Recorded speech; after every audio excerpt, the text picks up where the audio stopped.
A former Navy SEAL and his German Shepherd were forced to stop in Pine Mercy when his truck broke down. And within hours, they found the first clue in a missing man's case. The clue wasn't in the woods yet, but hidden inside a widow's home. A metal survey tube, altered map notes, and a warning that said not to trust the new maps. Then came the late-night trucks, the poisoned runoff, and the silence of a town that had learned to look away. What should have been a 2-day delay turned into a fight against buried evidence, false land records, unless he used the and service men who tunnel thought Eli fear would mentioned. keep everyone quiet. We have With to a brave cross here widow, before a dawn. stubborn It's reporter, the only way in. a cautious water technician, It's risky. and a loyal dog ridge who is kept finding what exposed. others missed. He's right. The truth It's our began best to shot. surface. But the deeper they looked, the more dangerous Pine Mercy became. And the missing man's last message made one thing clear. This was never just an accident. Before we begin, tell me where you're watching from, or share your thoughts after the story, and please like and subscribe to help this channel reach 1,000 subscribers so I can keep bringing you more powerful stories. The road into Pine Mercy curved along the lake like a pale ribbon of bone, bright beneath the thin northern sun. It was early summer in Michigan's Upper Peninsula, but the air still carried the cold memory of spring melt. The pines stood dark and patient. The lake flashed silver-white between them. Wind moved low over the water and came inland smelling of stone, wet wood, and distance. Gideon Vale drove with one hand on the wheel and the other resting near the old military watch strapped to his wrist. He was a man built for motion, but not for showing off. About 6 feet tall, compact, and strong, he carried the kind of lean muscle that came from years of use, not mirrors. His face was clean-shaven, the jaw square and blunt, cheekbones cut clear beneath skin weathered by cold wind and long roads. His dark brown hair was clipped short in a military style, though a little longer than regulation, enough to soften the edge without erasing it. His eyes, gray-blue, steady, watchful, were the sort that made people feel as if he had already noticed what they were about to say before they said it. He wore the same clothes he always wore on the road, a faded olive-gray tactical combat shirt softened by years of washing, cuffs and shoulders rubbed pale, old combat pants in earth green, worn at the knees and loose enough to move, weathered work boots, the old watch. Nothing on him looked new. Everything on him looked reliable. In the passenger seat, Bruno raised his head. The German Shepherd was 4, maybe 5, with a yellow and black coat and a dark saddle across his back. He was not oversized, not bred for show. He was built like a question mark about to become an answer. Tight muscle, long muzzle, upright ears, amber brown eyes that could go soft in 1 second and razor alert in the next. His collar was old, dark leather, scarred but clean. He had the patient stillness of a dog that had learned how to wait for commands, and the independent mind of one who had learned when waiting was the wrong choice. The truck coughed. Gideon glanced at the gauges. The engine gave a small shudder, recovered, then stumbled again. "Come on," he muttered. The truck rolled another 100 yards before the engine lost its nerve entirely and died just past a hand-painted sign that read. Bruno sat up straighter. Gideon exhaled through his nose, not angry, just resigned. By the time he got the truck pushed into a gravel lot beside a small repair garage and general store, the mechanic had already delivered the verdict in a voice worn smooth by years of bad news. "Fuel pump's going," the man said. "Maybe wiring too. I can patch enough to test. But parts? 2 days if we're lucky." The mechanic, A broad man in his late 50s named Hal, with grease-blackened hands and a patient stoop, scratched the back of his neck and squinted at Gideon's truck like it had personally insulted him. "Town's got a motel," Hal added. "Or if you hate spending money, Maribel at the diner knows everybody and everything." Gideon gave a short nod. 2 days is fine. It was not fine, but he had learned a long time ago that arguing with broken machinery was like arguing with weather. He took Bruno toward the general store while Hal kept the truck. Inside, the store smelled of coffee, dry goods, cedar soap, and the faint metallic chill of old refrigeration. A bell above the door gave a tired jingle. The floorboards had been refinished so many times they looked like polished driftwood. Gideon was reaching for a bottle of water when Bruno stopped. Not froze. Stopped. The way he did when something entered his world and demanded a category. The dog's ears tilted forward. His nose worked. Not toward a person first, but toward a wicker basket near the checkout counter. In it lay canned soup, bread, twine, and a pair of old work boots streaked with drying mud. Bruno moved closer, slow and deliberate. The woman holding the basket turned, surprised but not frightened. She was in her 70s, slight and upright, with silver-white hair pinned into a low, practical twist. Her face was lined but fine-boned, the kind of face that had once been striking and still was in a quieter way. Her skin was pale, thinned by age but not fragile-looking. Her hands, wrapped around the basket handle, were narrow and veined, marked by work. Her eyes were light, blue gone soft with gray, and shadowed by long habit more than by one bad night. She wore a faded blue-gray cardigan over a simple blouse, dark slacks, and old leather ankle boots polished by care, not vanity. "Oh," she said, looking at Bruno. "He's beautiful." Bruno did not wag. He leaned in and sniffed the boots again, then gave a low, thoughtful whine. Gideon stepped closer and gave a gentle correction with 2 fingers on the leash. "Easy." "I don't mind," the woman said. Her voice was soft, but steady. "He smells the woods on those, and probably half the county." Bruno sniffed once more, then glanced up at Gideon. That look was familiar. Pay attention. Gideon did. The boots carried more than mud. There was earth, yes, wet clay, pine rot, but beneath it, sharp, oily, faintly chemical, something industrial. The woman shifted the basket. One handle slipped. A jar tipped. Gideon caught it before it hit the floor. "Thank you," she said. He took in the tremor she tried to hide, the way she overcorrected with a small smile, as if apologizing for taking up space in the world. "Let me carry that," Gideon said. She hesitated, glanced at Bruno again, then nodded. "If you're sure. I'm only a few blocks away." As they stepped back into the cold, bright sunlight, she said, "I'm Evelyn Harrow." "Gideon Vale." She looked at his shirt, his posture, then at Bruno. "Passing through?"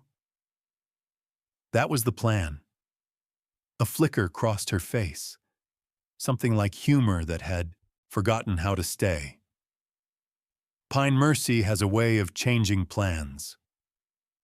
Evelyn's house sat on a quiet street lined with maples just beginning to thicken into summer. It was a small clapboard home painted a tired white, with a deep porch, wind chimes made from lake glass, and a vegetable patch trying hard near the side fence. It looked cared for. It also looked half-inhabited, as if one side of its life had gone missing and the other was still pretending not to notice. Inside, the rooms were neat in the way of people who are trying to keep grief from spreading. There were books stacked by the sofa, a folded blanket, a ceramic bowl full of keys and loose change. On the wall above a writing desk stood a framed photograph of a man in his late 60s with a sun-lined face, wire-frame glasses, and a smile that looked impatient with cameras. He wore a field vest and held a rolled topographic map under one arm. Evelyn saw Gideon looking. "My husband," she said. "Martin." "Bruno," moved before Gideon answered. The dog drifted toward the hallway, nose low, then stopped near a utility closet door. Evelyn watched him with a strange attention now. Not fear, recognition. "He was a surveyor," she said, setting down a loaf of bread on the counter.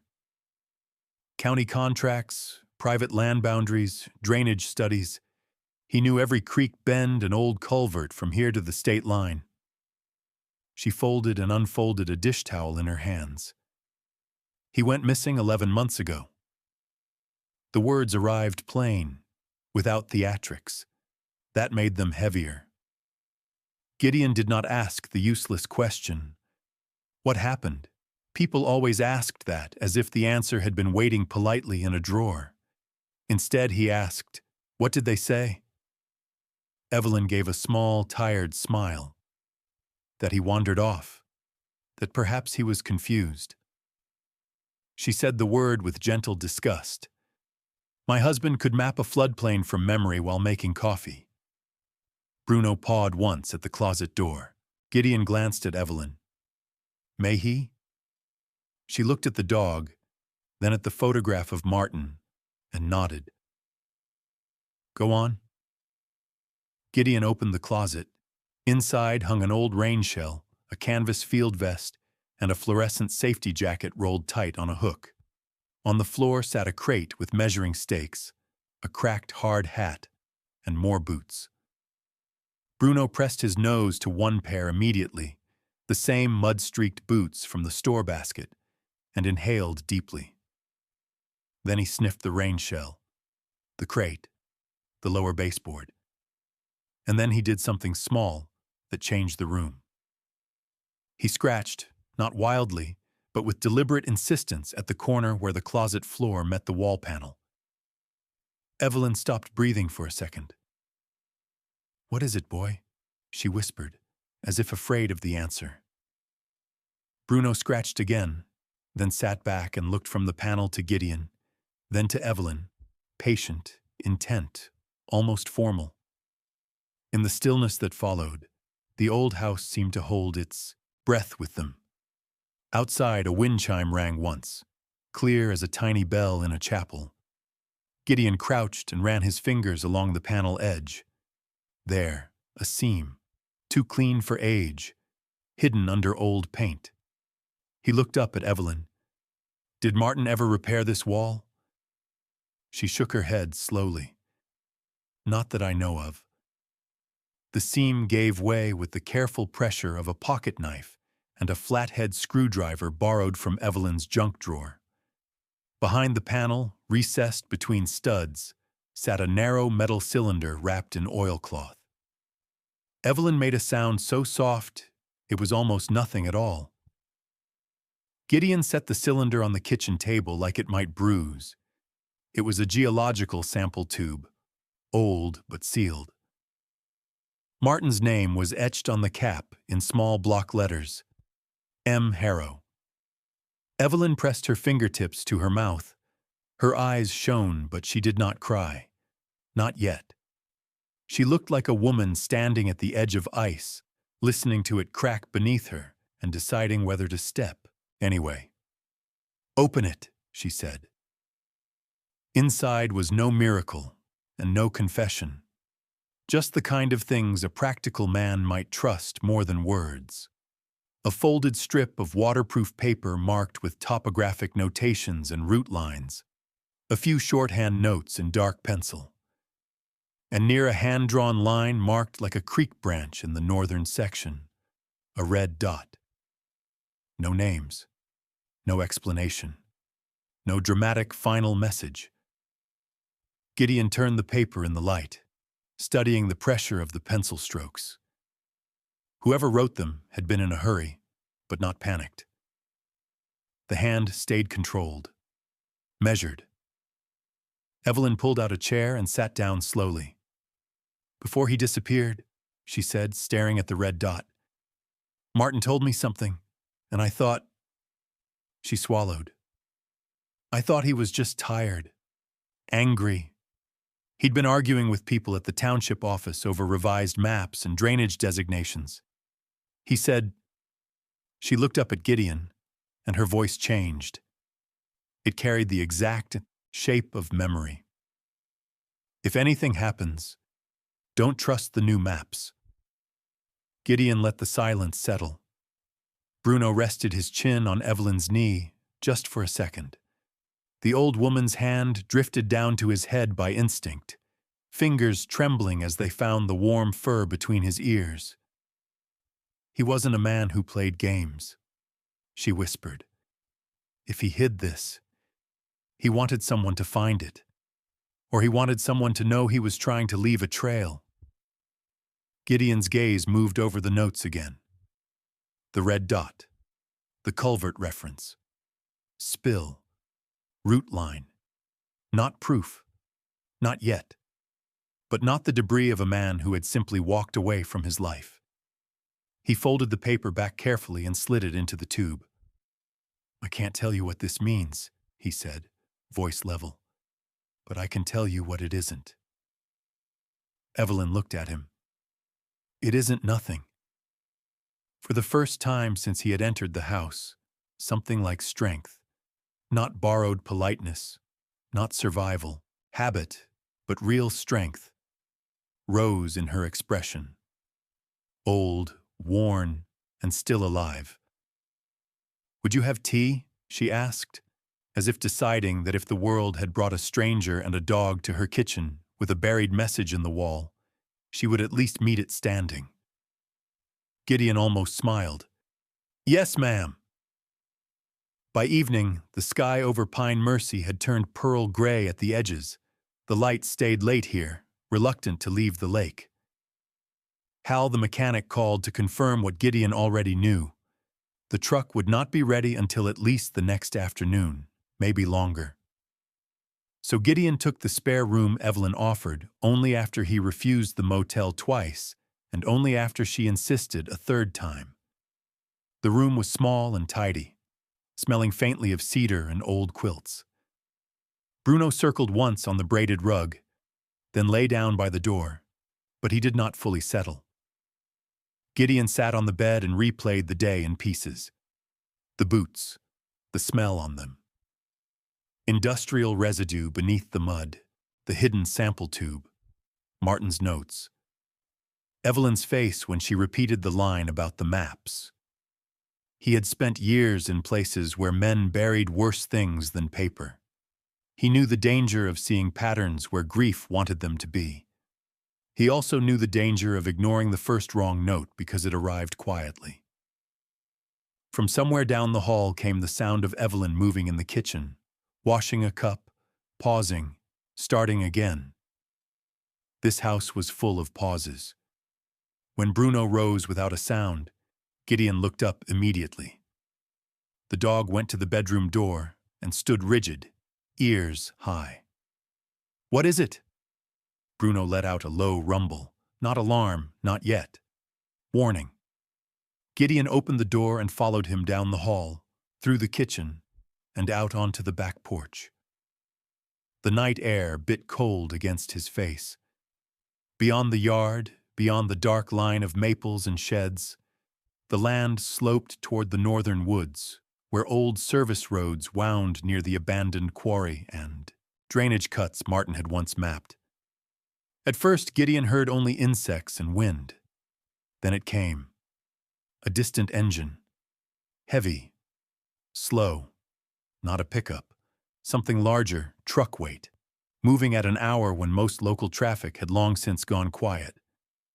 Bruno stood at the porch edge, body angled toward the sound, lips barely parted. His growl rolled low in his chest, so quiet it was almost a vibration rather than a noise. He was not reacting to mystery. He was reacting to recognition. The engine moved on somewhere beyond the trees. Evelyn stepped onto the porch behind them, cardigan pulled close around her thin shoulders. "That road used to be closed after the thaw," she said softly. "No one runs heavy loads out there this late."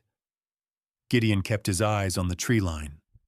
The lake wind moved through the dark and carried, just for a moment, the same faint, sharp smell he had noticed on Martin's boots. Oil, wet earth, something chemical beneath both. He did not speak. Neither did Evelyn. Beside him, Bruno's growl faded, but the dog did not look away from the woods. And in the silence that followed, Pine Mercy no longer felt like a town where a man was merely delayed. It felt like a place where something had been waiting. Morning in Pine Mercy arrived in layers. First came the pale light on the kitchen floorboards, then the smell of coffee from Evelyn Harrow's stove, then the distant gulls over the lake, sharp as old nails.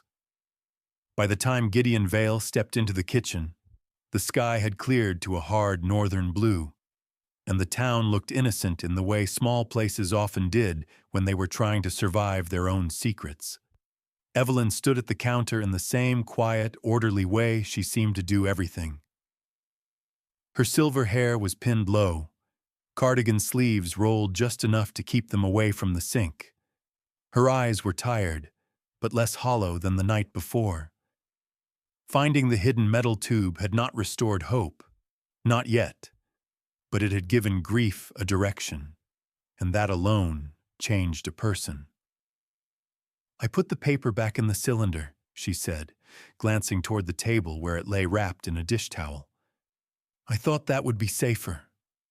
"It was," Gideon said.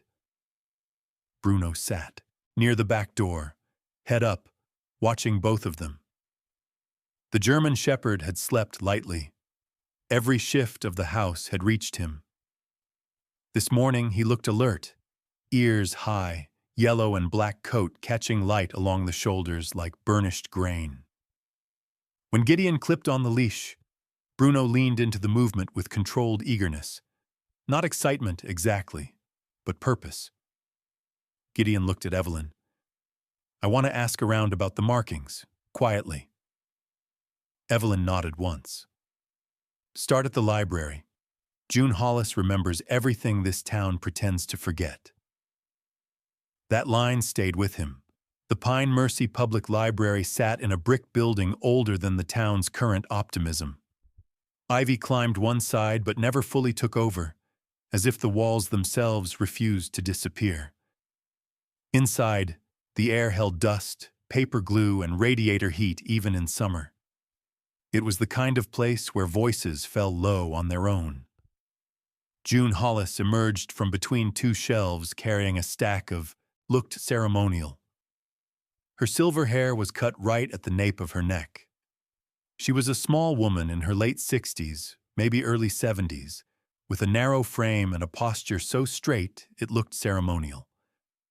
Her silver hair was cut in a tidy bob tucked behind one ear, and she wore thin reading glasses on a chain over a muted lavender-gray cardigan.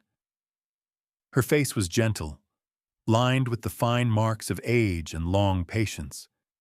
But her eyes, clear, pale, watchful, missed very little. When Bruno walked in, she paused, then smiled in a way that made her look younger.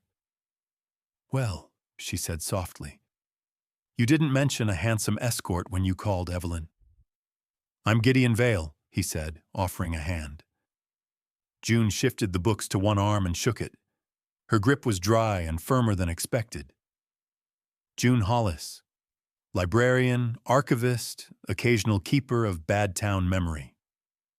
That earned the smallest corner smile from Gideon. He explained only what he needed to. Martin Harrow, the notes, the symbols, the question of old, rote markings. He did not mention the hidden wall compartment. June listened without interrupting, fingers resting lightly on the spines of the books in her arm. When he showed her a copied sketch of the notation, her expression changed. Not fear, but recognition sharpened by caution. "Martin came in often last year," she said. "More than usual. He requested plat maps, drainage surveys, county planning overlays. Then he started asking for older versions, earlier revisions. He said the lines weren't matching." She glanced toward the front windows before continuing, a habit so practiced Gideon noticed it immediately. "Not in a clerical error way," she said. "In a someone moved the truth and left the labels behind way." Bruno moved toward a low reading table and lay down, but he didn't relax fully. His gaze tracked the room. June noticed that too. "He's trained," she murmured. "Yes." "Military?" Gideon nodded once. June studied him, his shirt, the old watch, the stillness in his shoulders. "You're not from here," she said, not as a question. "And yet here you are asking the right questions." "Truck broke down." That made her smile again, but this time it carried no humor. That is how fate usually enters town, looking inconvenient. She led him into the local archives room and pulled a drawer from a flat map cabinet.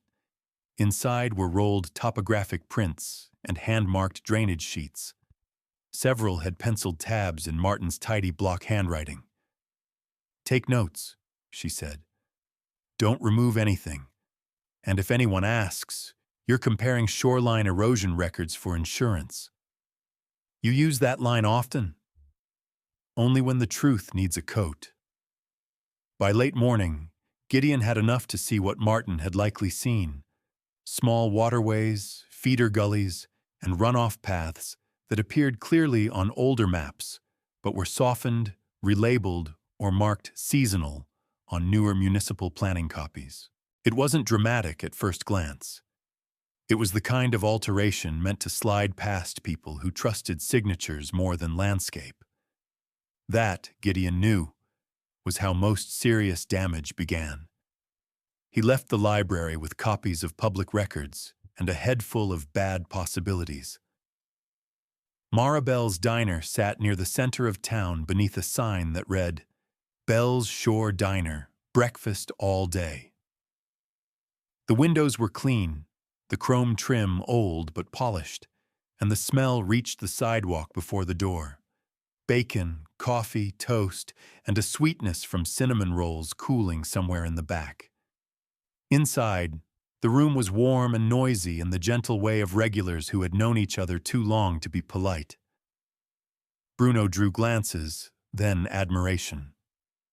Mara herself emerged from behind the counter carrying a coffee pot like it was part of her body. She was in her 50s or early 60s, broad-shouldered and solid, with auburn brown hair shot through with silver and tied back in a loose knot. Her face was lively and strong, cheeks flushed from the griddle heat, eyes quick and clever.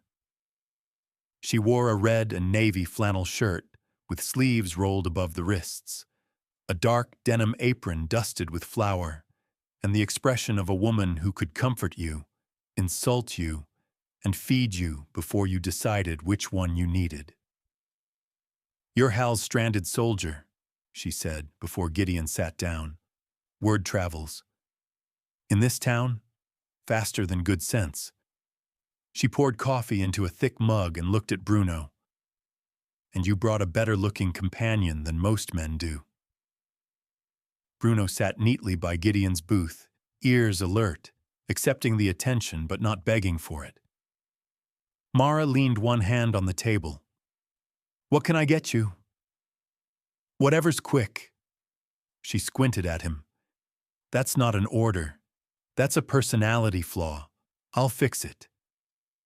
When she returned with eggs, toast, and potatoes crisped in butter, she also brought a man carrying a camera bag and a legal pad that looked as if it had survived rain, coffee, and mild despair.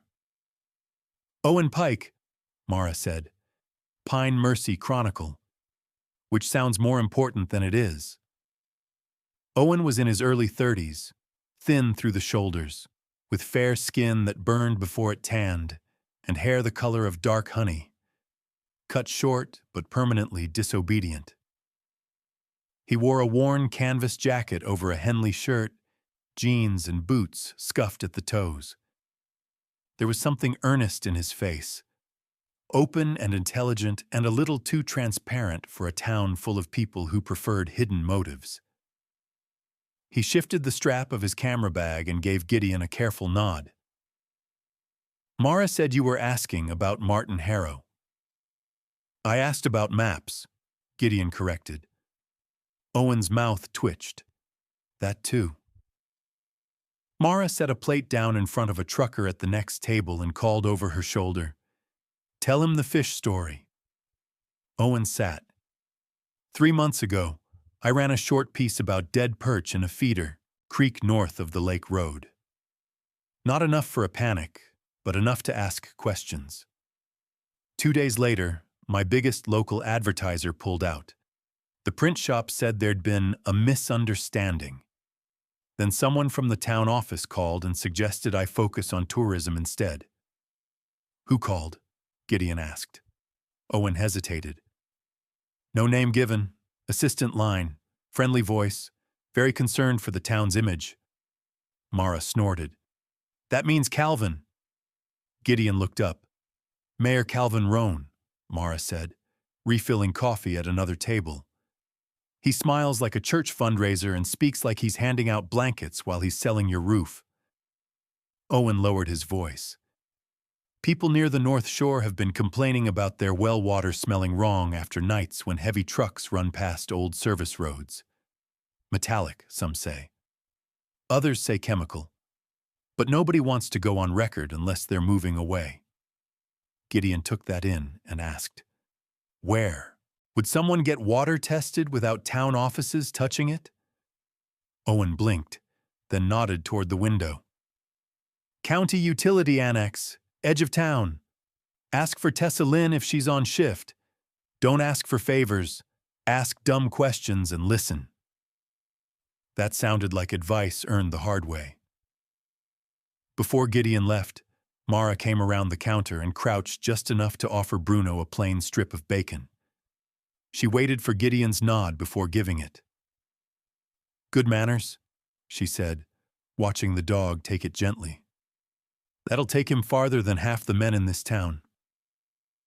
The County Utility Annex was a low concrete building with a chain-link fence, utility trucks parked out front, and a side office that smelled faintly of bleach and damp paper. A posted notice listed water service numbers and hours. Inside, fluorescent lights hummed softly overhead. Tessa Lynn looked up from a counter where she was labeling sample bags. She was younger than Gideon expected, late 20s, maybe early 30s, with a slim build and a contained way of moving, each motion efficient and precise. Her dark hair was tied back at the nape of her neck. She wore a light gray-green utility jacket over a plain shirt, dark work pants, and practical ankle boots. Her face was calm, almost unreadable at first glance, but her eyes were sharp and observant, the kind that measured before trusting.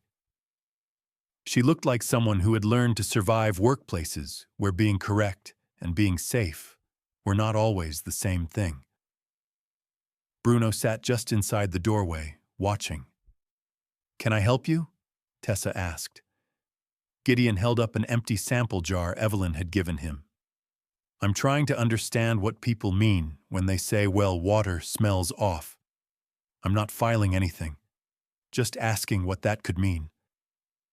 Her gaze moved from Gideon's face to his clothes, then to Bruno, then back.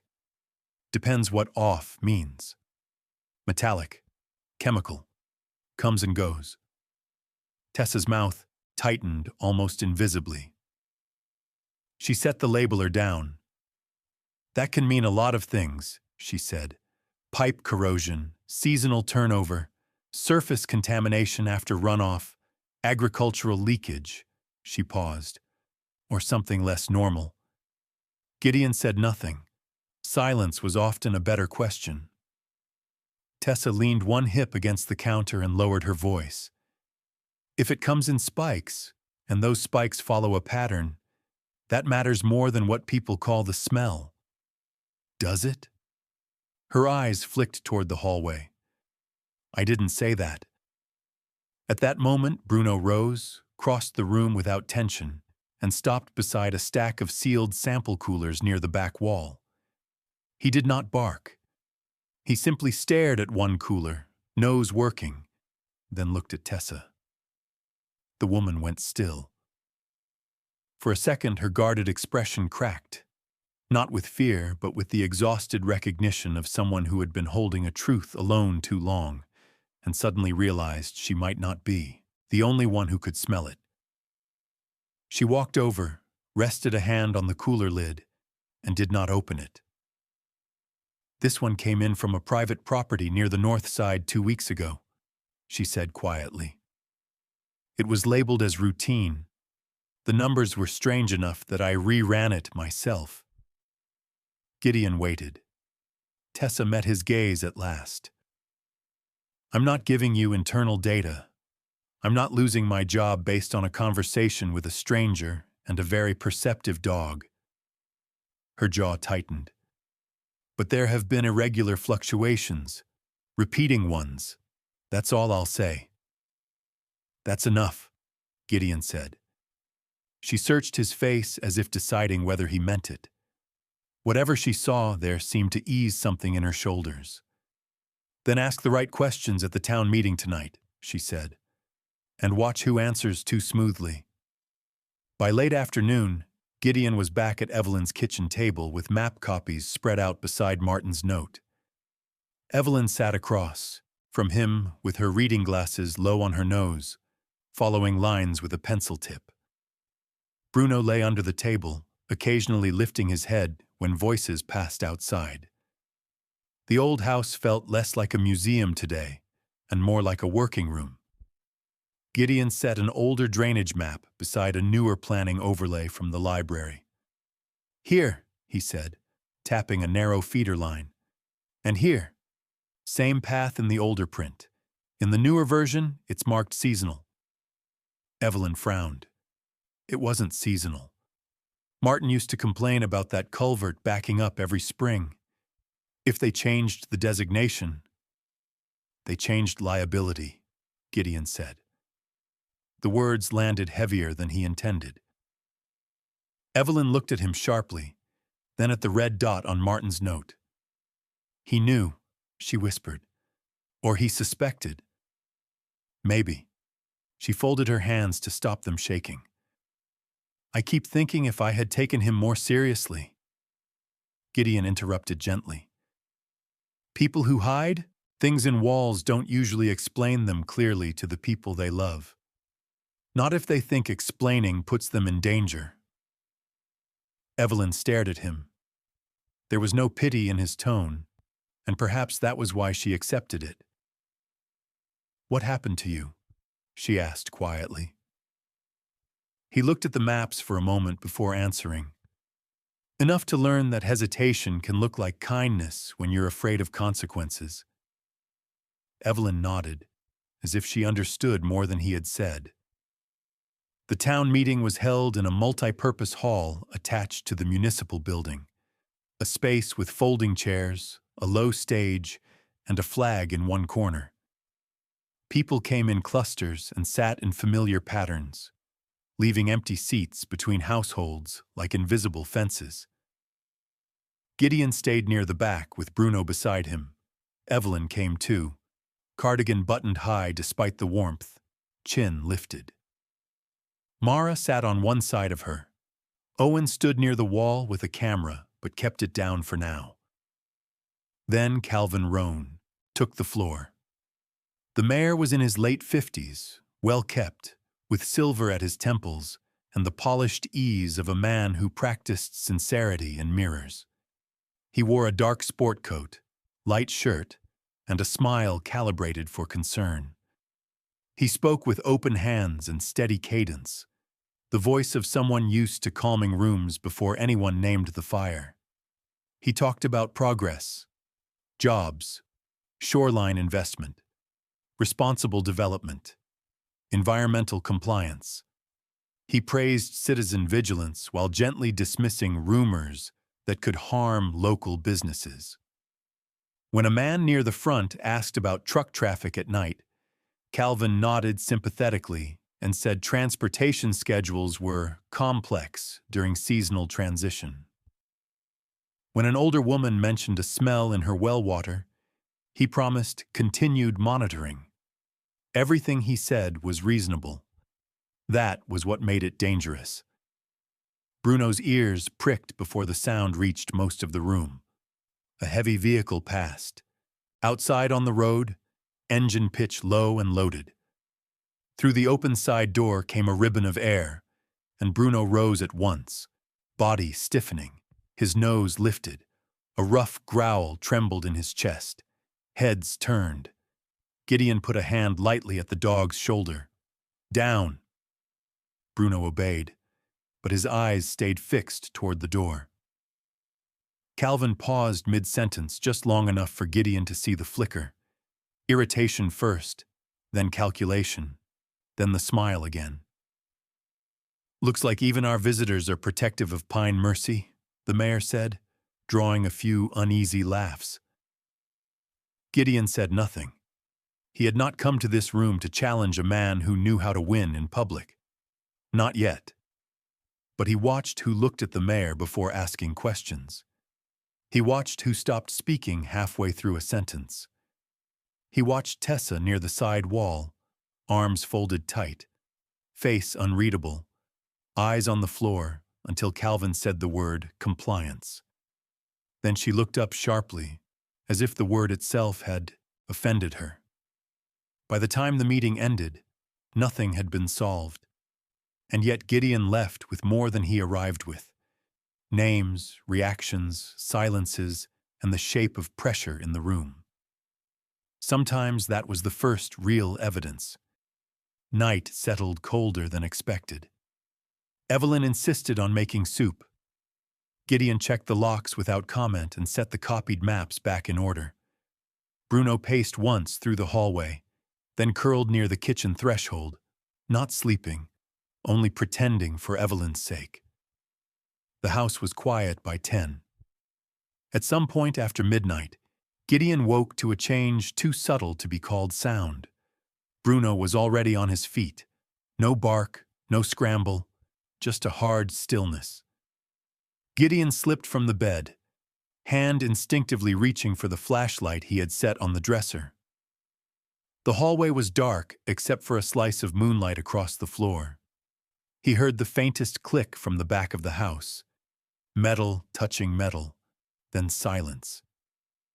He moved fast and low, Bruno ahead now like a shadow with ears. The back door stood open by 3 inches. Cold air slid in. "Evelyn," Gideon called, low but firm. A light snapped on in the kitchen. Evelyn appeared in the doorway, robe pulled tight, face drained but controlled. "What is it?" "Stay there." Gideon swept the utility closet first, then the kitchen, then the back step and yard line with the flashlight. No one visible, no running engine. Whoever had come knew how to leave quietly. Bruno went straight to Martin's storage area and began scenting in tight circles, nose moving over the floor, the crate, the hooks. One thing was wrong immediately. A gap on the shelf. Evelyn saw it and made a broken sound in her throat. "The field journal." "Which one?" "Brown leather cover. Martin's route notes." She pressed a hand to her chest. They took only that. Not silverware. Not cash. Not the hidden sample tube. Just the journal. Gideon crouched by the back door, while Bruno sniffed the lower hinge and threshold. The dog inhaled, paused, inhaled again, then looked up with that same alert certainty from the store. Gideon caught the sense a human could catch only in fragments. Stale tobacco, old gear oil, a tarry note like fresh road patching, damp fabric. He glanced toward the darkness beyond the yard. This was no random break-in. Someone knew what they were looking for, and someone had reached Martin's house before they could even read all the maps. Bruno stood at the open door, muscles taut, ears forward, staring into the black trees beyond the fence, as if the night itself had just admitted it was listening. The break-in changed the shape of the morning. Not because anything had been smashed, not because anyone had been hurt. The back door had been opened quietly, the kitchen left almost untouched, the house still neat except for the hollow space on a shelf where Martin Harrow's field journal had been. But the absence carried a violence of its own. Whoever came had known what mattered. That was enough.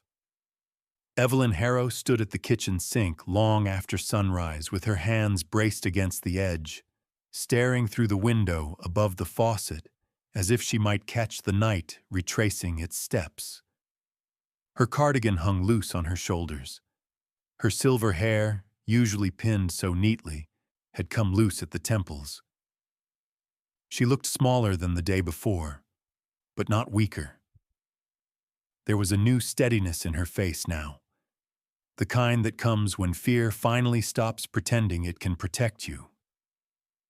Gideon Vale closed the last notebook on the table and looked at her. He had not slept again after the break-in. Bruno had not either. The German shepherd lay by the back door with his head on his paws, ears still active, amber-brown eyes flicking to every movement in the room. He was tired, but not softened by it. His yellow and black coat rose and fell slowly with each breath, the dark saddle along his back catching the strip of light from the window. He had the look of a dog who understood one thing completely. Someone had crossed into his people's space. Gideon spoke quietly, so the words would land clean. "I can't promise to drag justice into town by tonight." Evelyn turned. His face was calm, clean-shaven and hard-boned in the morning light. Dark hair still flattened from a restless night. The old olive-gray tactical shirt he wore looked even more faded today, sleeves creased at the elbows, collar worn smooth.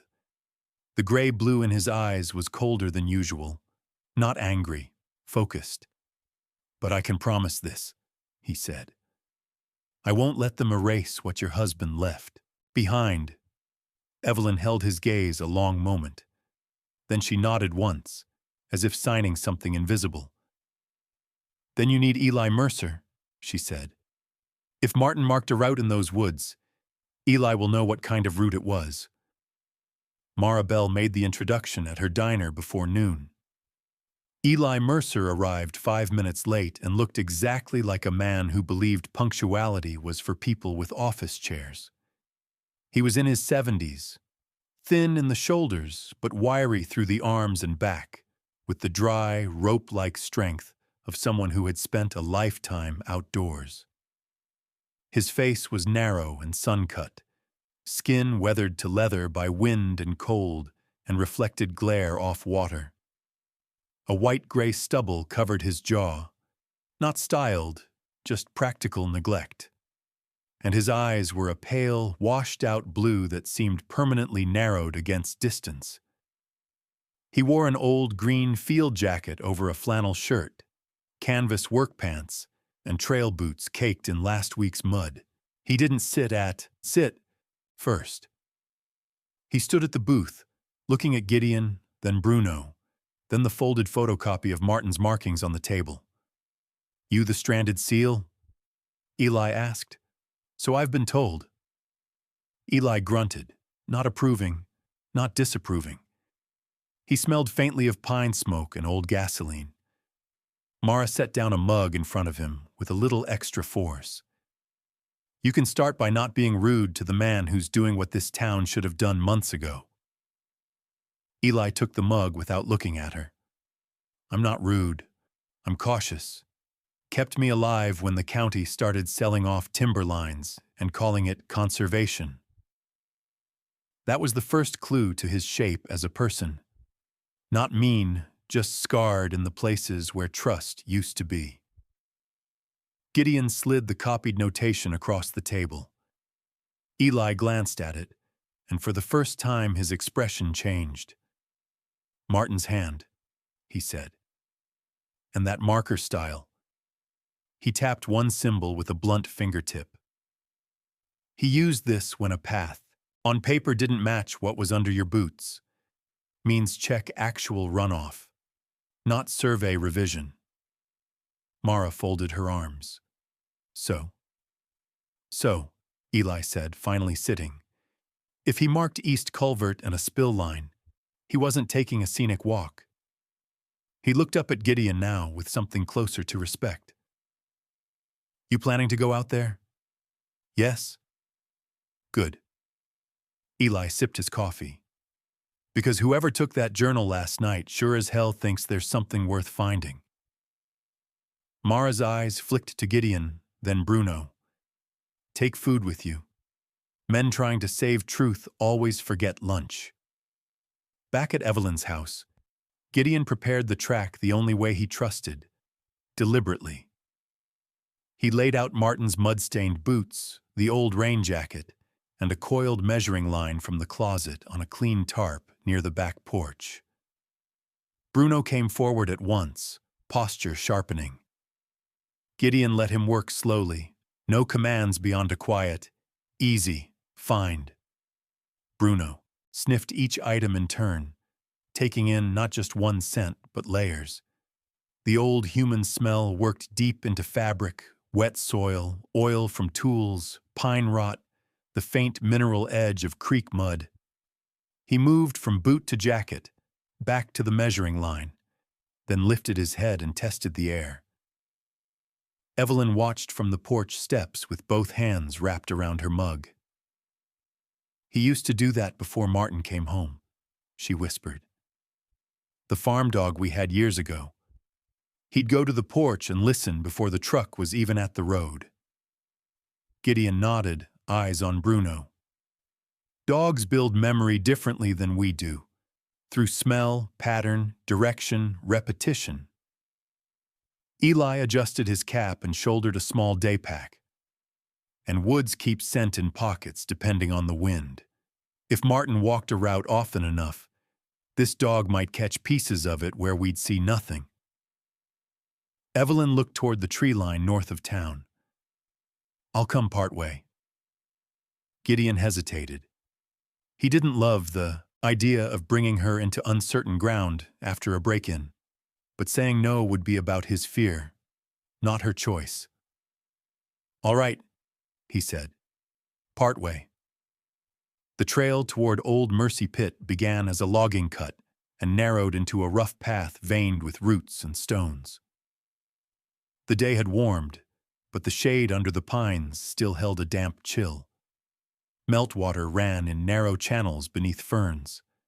Somewhere deeper in the woods, a woodpecker hammered at dead bark with mechanical persistence. Bruno tracked in real time, not in a straight movie line but in loops and corrections. He moved ahead, then doubled back a few yards, tested a patch of ground, lifted his muzzle to check wind, and angled left around a stand of saplings. Each time he changed direction, Gideon watched his body language carefully. Tail height, head carriage, speed. This was not magic. It was work. Eli seemed to approve of that. "Most people think tracking means charging forward," the old ranger muttered. "Real.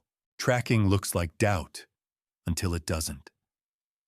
They found the first sign near a low rise where the path split around a granite outcrop. A weathered stake, half rotten and leaning, was driven near the roots of a birch. Eli crouched with a small grunt and brushed away dirt with the back of his glove.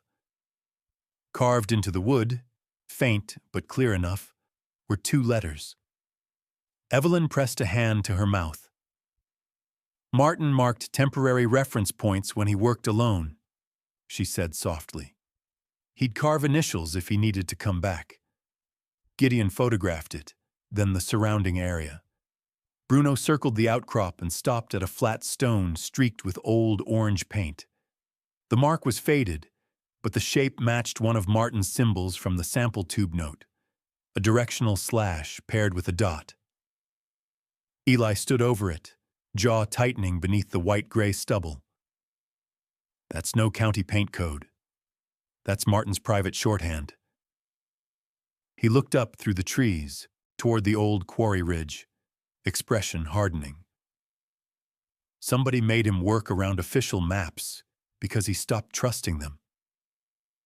Evelyn's breathing had gone shallow. Gideon touched her elbow lightly. "This is your line," he said. "You don't have to keep going." She looked at the marked stone, then at Bruno, then at the dark trees beyond. "No," she said, voice trembling but firm.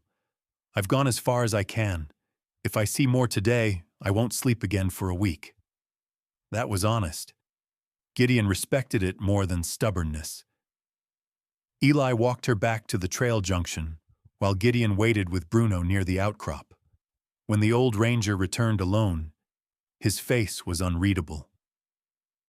"She'll be at Mara's till we're done." Gideon nodded. "Let's move." They pushed deeper toward the old pit. The land changed in subtle ways. Softer ground under pine needles, then sudden hard-packed sections, shallow depressions, where runoff had cut the soil and been redirected long ago. Eli narrated just enough to help without drowning the moment. "Used to be a service lane there," he said, pointing to a moss-covered stretch. "Closed after a slide 12 years back." Bruno angled right, pulled once and slowed. He stood over a patch of disturbed earth near the base of a cedar stump. Not fresh disturbed, older, settled. But the texture was wrong compared to the soil around it. Gideon knelt and touched it. The top crust had compacted, but below it the dirt loosened too quickly. "Dug and refilled," he said. Eli looked around, scanning tree positions, drainage slope, approach lines. Could be anything. Could be nothing. Could be somebody hiding tools. Could be somebody hiding what tools were used for. Gideon photographed the spot, marked coordinates, and moved on. He would not turn a possible site into a ruined one by digging blind. They went another 200 yards before Bruno stopped so abruptly that Gideon nearly walked into him. The dog stared at a thick root flare under an old maple. Then he began to dig. Not frantically, purposefully. 2 strokes, pause, sniff, 2 more. Dirt and damp leaves scattered back across Gideon's boots. "Bruno," Gideon said once, cautioning. The dog ignored him. A rare thing. Then Bruno uncovered metal. Just a glint at first beneath black soil. Gideon dropped to one knee and brushed the dirt aside with his fingers. What came free wasn't a tool or a can or scrap from the old quarry. It was a wristwatch. Mud-caked, scratched, the leather strap torn. Eli went still. Even the woods seemed to quiet around them. Gideon wiped the back carefully on his sleeve, and the engraving showed through in faint silver under the grime. For a moment, no one spoke. Gideon felt the weight of the watch in his palm. Small, ordinary, devastating. When Eli finally exhaled, it came out as a curse spoken almost like a prayer. That's not something a man drops and forgets if he means to disappear. The line hung there between them, colder than the shade. Gideon wrapped the watch in a clean bandana and slid it into a zip pouch. They did not need to say what had changed. Theories had just become evidence of a life interrupted. Bruno stood beside the disturbed roots, chest rising fast, ears forward, looking from Gideon to the ground as if asking why they were not understanding quickly enough. Gideon put a hand on the dog's shoulder, firm and grateful. "I know," he said quietly. Good work. The next mile out took longer because they were no longer just searching. They were preserving. Gideon photographed every marker, every unusual paint slash, every route bend Eli identified as old service access. The old ranger, skeptical by nature and rough in manner, now moved with the focus of a man who had finally found a language he recognized. Near a stand of scrub cedar, Eli halted and pointed downslope. That line there. See how the brush changes? Ground was compacted by repeated tire traffic at some point. Not recent, but not natural either. Bruno tested the area and gave a low, uncertain huff. The scents were older here, muddied by time and weather. Enough for today, Gideon said. We've got more than we came for. Eli looked at him sideways. You military boys always know when to stop? Only after learning the expensive version. That got the briefest twitch from Eli's mouth.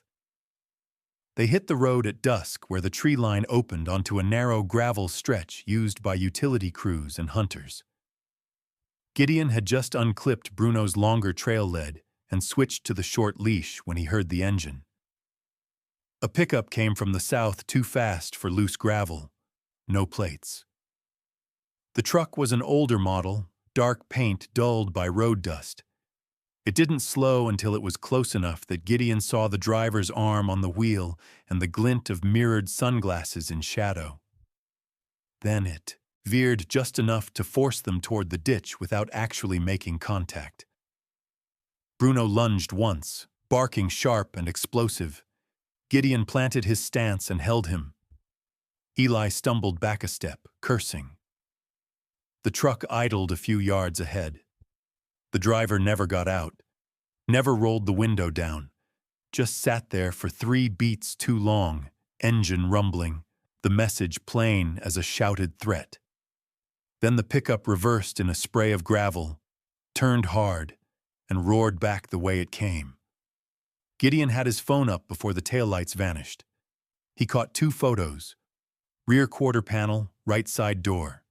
No plate, but on the lower panel beneath the dust was the ghost of a peeled decal. A partial mountain outline and the letters. RTHCR. Eli looked at the screen and spat into the ditch. North Crest subcontractor Mark, he said. They use local haulers so they can deny half of what moves. Gideon slid the phone away. They know someone's looking. They knew before today, Eli said grimly. Now they know who. Bruno stood rigid, eyes fixed on the empty road long after the truck was gone. The fur along his shoulders slowly settled. Mara's diner had thinned out by the time Gideon and Eli returned. Evelyn was in the corner booth with a cup of tea gone cold. Hands clasped so tight her knuckles looked white. When Gideon set the wrapped watch on the table and opened the cloth enough for the engraving to show, she didn't touch it at first. She just looked. The grief that crossed her face was not loud. It moved through her like weather through dry branches, visible in every part of her and impossible to stop. When she finally picked it up, her fingers shook so badly Mara put a hand on her shoulder without a word. That was our anniversary gift, Evelyn whispered. He said a surveyor should own a proper watch if he was going to spend half his life measuring everyone else's time. Bruno eased his head against her knee again, looked wind-blown and wired. Canvas jacket looked wind-blown and wired. Canvas jacket half-zipped, camera bag hanging open, hair sticking up in the back like he'd driven with the window down and bad news in his lap. He nodded to the room, then lowered his voice when he saw Evelyn. I found something, he said to Gideon, or someone who knew something. He slid into the booth opposite them and pulled a folded note from his pocket. Former North Crest laborer, name's Travis Weller. Worked seasonal haul crews 2 summers ago. He mentioned to a cousin, off record, drunken but specific, that there was a berry night near the north runoff channel, said they moved sealed drums after dark and covered tracks before dawn. Eli's jaw went hard. Mara stopped moving entirely. "Where is he?" Gideon asked. Owen's expression soured. "Gone. Left town 6 months ago. No forwarding address anyone admits to. Cousin says Travis got spooked after asking too many questions and started saying he'd seen something at the North Creek that wasn't supposed to be in the ground." He looked from Gideon to the watch on the table to Bruno at Evelyn's side. Then, quieter still, he called it the night they buried the barrels at the North Branch. Outside, the diner windows reflected the town lights in soft gold. Inside, no one spoke for several seconds. Because now there was a watch, a missing journal, altered maps, route markings in the woods, and a phrase that sounded too ugly to be rumor. Bruno lifted his head and stared toward the dark beyond the glass, ears forward, as if somewhere out there the land itself had just answered. Pine Mercy did not wake up brave. It woke up careful. The morning after Owen Pike brought news of the former North Crest laborer and the phrase "bury night at the North Branch," the town looked almost offensively normal. The lake shone. The bakery opened on time. A mail truck rolled down Main Street with the same tired rattle as always. If fear had a sound here, it was not screaming. It was the soft click of people lowering their voices before saying a name. Gideon Vale stood in Evelyn Harrow's kitchen with a pencil behind one ear and a legal pad spread open beside Martin's copied symbols. He had slept 3 hours. Bruno had slept less. The German shepherd lay beneath the table, yellow and black coat dusted with dried trail dirt from the day before. He looked relaxed until someone stepped outside the window or a car slowed at the curb. Then his ears lifted and his body changed shape without him moving more than an inch. The difference between calm and ready and Bruno was measured in muscle, not noise. Evelyn moved around the stove with a steadiness that looked almost ordinary until you noticed how often she glanced toward the back door. She wore the same blue-gray cardigan and dark slacks, but there was a new line in her mouth this morning, as if grief had finally made room for anger. Mara Bell arrived first, carrying 2 paper bags and a kind of energy that ignored permission. She shouldered in through the porch door with the authority of a woman who had fed half the town through winters and funerals. She looked exactly like herself. Broad, solid, flannel shirt rolled at the forearms, denim apron tied crooked because she never retied it the same way twice. Her face, usually quick to humor, was sharper today. "I brought breakfast," she said, "and gossip. The useful kind." Owen came in behind her, thinner, wind-blown, camera bag slung across his chest, legal pad already open.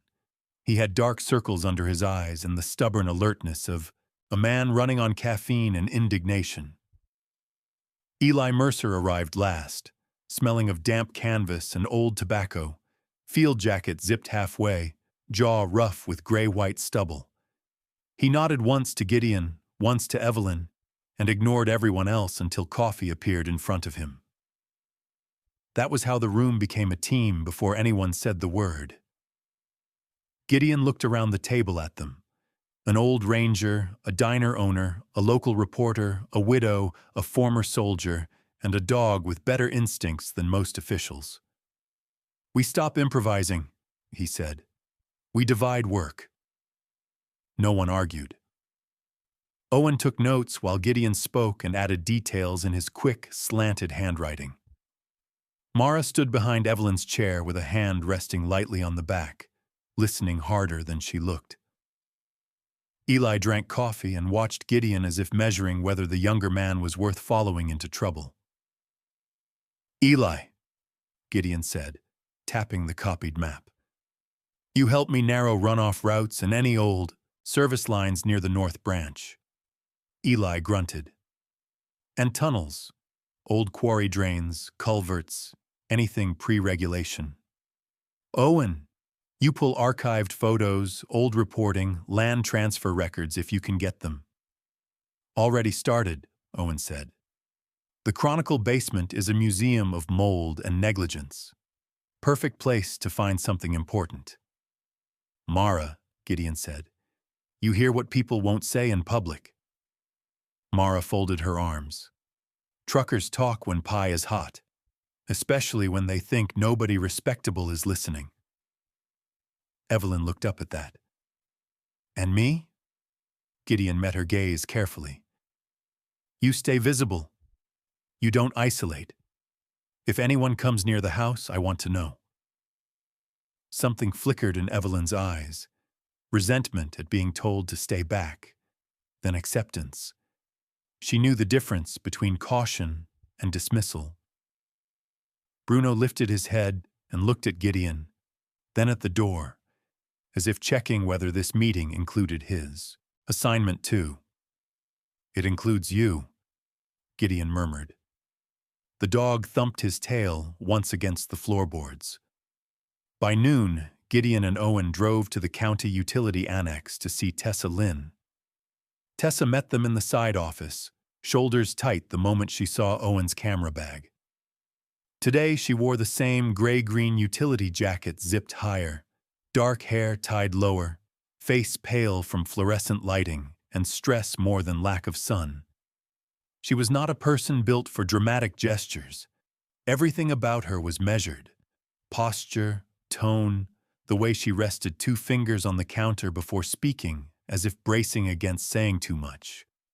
I said I wasn't giving internal data, she told Gideon before he even sat down. You're not, he said. We're asking for what you can say. Her eyes moved to Bruno, who sat near the filing cabinet, watchful and silent. Then Gideon placed a printed photo on the counter. Not the watch itself, just the photo he'd taken after, wrapping it. Next to it, another image, the back door hinge at Evelyn's house, with marks from forced entry too subtle for panic, too precise for chance. Tessa stared at the photos for several seconds. When she looked up, the caution was still there, but something under it had changed. Not trust exactly, more like a line had moved. I can give you public testing summaries, she said at last.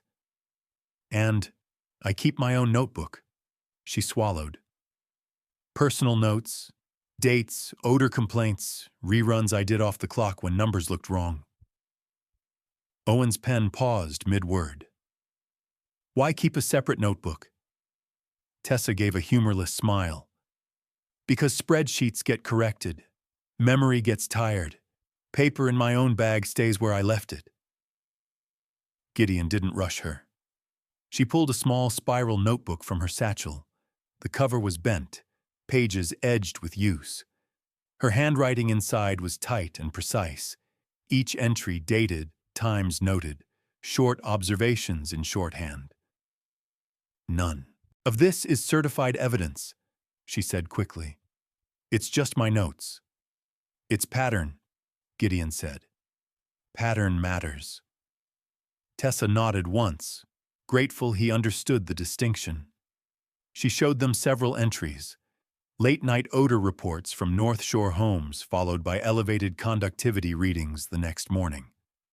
Metallic taste complaints clustering after heavy truck activity. 2 anomalous samples labeled routine from private wells near old drainage lines. Owen looked up. Did you report this? I reported irregularities in the approved format, Tessa said, voice flat, and got reminded to avoid speculation. By who? She hesitated too long. Gideon stepped in gently. You don't have to answer that today. For the first time since they walked in, Tessa looked relieved. Back in town, Owen made the call to Nora Kincaid from the Chronicle office, while Gideon sorted photos by timestamp. The Pine Mercy Chronicle occupied 2 cramped rooms above a hardware store. The stairs smelled like varnish, dust, and old rain. Inside, filing cabinets leaned like tired men. The walls held framed front pages from blizzards, school championships, and one grainy image of a sinkhole that had swallowed a county truck in 1989. The office looked underfunded, stubborn, and alive. Nora arrived just before dusk. She was in her 40s, tall enough to command space without trying, with a straight-backed posture that suggested both discipline and exhaustion earned honestly. Her dark blonde hair was cut in a sharp bob tucked behind one ear, and she wore a navy weather coat over a pale shirt and dark trousers, boots practical enough for mud. Her face was all clean lines and restraint, but not cold. There was intelligence in it first, and compassion only after you proved you were serious. A faint white scar traced from the side of her left thumb to her wrist. Old, thin, almost hidden. When she noticed Gideon looking at it later, she said simply, "Pipeline protest. Security dogs. Different county. Same excuses." That told him nearly everything he needed to know about her. She did not waste time. "I'm Nora Kincaid," she said, setting a waterproof document case on Owen's desk. "Great Lakes Environmental Justice Network. Owen told me enough to make me drive 3 hours. That is not the same thing as telling me enough to be right." Mara, who had come upstairs carrying coffee like a field medic, gave a short, approving grunt. "I like her." Nora spread out the materials: map copies, photos of route markers, the image of Martin's watch, notes from Tessa, Owen's article drafts, Gideon's time-stamped trail photos. She worked in silence for almost 10 minutes, reading, sorting, asking exact questions. "Original file or screenshot?" "Original," Gideon said. "Time synced on your phone?" "Yes." "Who touched the watch before it was bagged?" "Me only, wrapped, immediately." "Did anyone dig at the disturbed soil site?" "No." Nora finally looked up, and the room felt smaller under her attention. "What you have," she said, "is credible cause for concern. You do not yet have a prosecutable environmental case, and you definitely do not have enough to accuse named officials of criminal conduct in public without risk." Owen started to speak. She lifted a hand, not unkindly. "That's not me shutting this down," she said. "That's me keeping it alive." Re-hook, mid-chapter. She slid one of Gideon's trail photos toward the center of the desk, a picture of a faded orange marker on stone near the old route. Then she placed Tessa's notebook beside it, open to a page of dates. "Look," Nora said. The room leaned in. Her finger moved between the image timestamp and 3 entries from Tessa's notes. "These complaints and conductivity spikes cluster after nights of heavy movement. Your trail marker suggests repeated route use outside standard mapped flow channels. Separately, each piece is worry. Together—" She paused, and for the first time her voice softened. "Together, this is the beginning of a story the law can't dismiss if you stop handing it chaos." For a second, no one spoke. Not because it was dramatic, because it felt like the first time someone with real legal weight had looked at their mess of fear, grief, and suspicion, and called it something buildable. Bruno, who had been lying by the office door, stood and crossed to Nora without a command. He sniffed her coat hem once, then sat at her side and looked up. Nora stared at him, startled, then exhaled a small laugh she probably hadn't planned to give. "Well," she said, resting 2 fingers briefly against Bruno's head, "I'd prefer a licensed lab endorsement, but I'll take this." The room's tension broke just enough for breathing. Then Nora was all steel again, from this moment on. she said. You document everything. Originals preserved, backups duplicated, locations logged, witnesses identified, and no one goes digging on private or restricted land without understanding what that does to admissibility. Eli crossed his arms. So we sit on our hands? No, Nora said. You stop doing the other side's work for them. That shut him up, which impressed Mara visibly. The town meeting 2 nights later was more crowded than the last one. Word had moved in, the way fear always moves before courage. Privately, kitchen to porch, porch to truck, truck to diner, diner to church steps. People came carrying their unease like folded paper in a pocket. Some sat near exits, some stood along the walls. Few met each other's eyes for long. Calvin Rohn took the front again, polished as ever. Tonight he wore a charcoal sport coat and an expression of professional concern. He thanked residents for ongoing civic engagement and spoke about infrastructure updates, seasonal road use, and misinformation that can damage community trust. His voice had that smooth municipal rhythm that made lies sound like procedure. Gideon stood near the rear wall with Bruno. Owen kept his camera lower than shoulder height. Nora remained off to one side, not speaking yet, watching with the stillness of someone who understood timing was part of law. Then Evelyn Harrow stood. The room changed before she spoke. People knew her. They knew her husband. They knew what had happened, or what they had chosen not to ask too hard about. Evelyn looked smaller in that room than she did at home, but also somehow clearer, as if grief had burned away anything performative. Her cardigan was buttoned all the way to the collar. Her hands trembled when she first touched the back of the chair in front of her, then steadied. Mr. Rohn, she said, and her voice carried farther than anyone expected. My husband spent months comparing old drainage maps to revised ones. He told me not to trust the new maps if anything happened to him.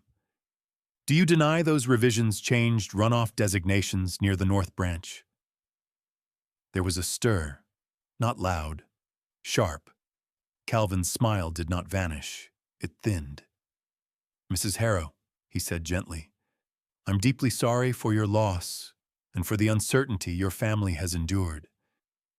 But planning updates are technical processes, and your husband had been under considerable stress. I would caution everyone here against drawing conclusions from incomplete information, or frankly, from the emotional strain of bereavement. The cruelty of it was almost elegant. Mara made a sound under her breath that was not a word. Evelyn went very still. Gideon saw the blow land, saw the way Calvin's phrasing invited the town to pity her instead of hearing her. Before she could answer, a man in the third row stood up halfway, then sat again. A woman near the side wall looked at Owen, looked away, then pressed something into his hand as she passed him on the way out, an old printed photograph. He didn't unfold it yet. That was the first shift. Not applause, not outrage, movement.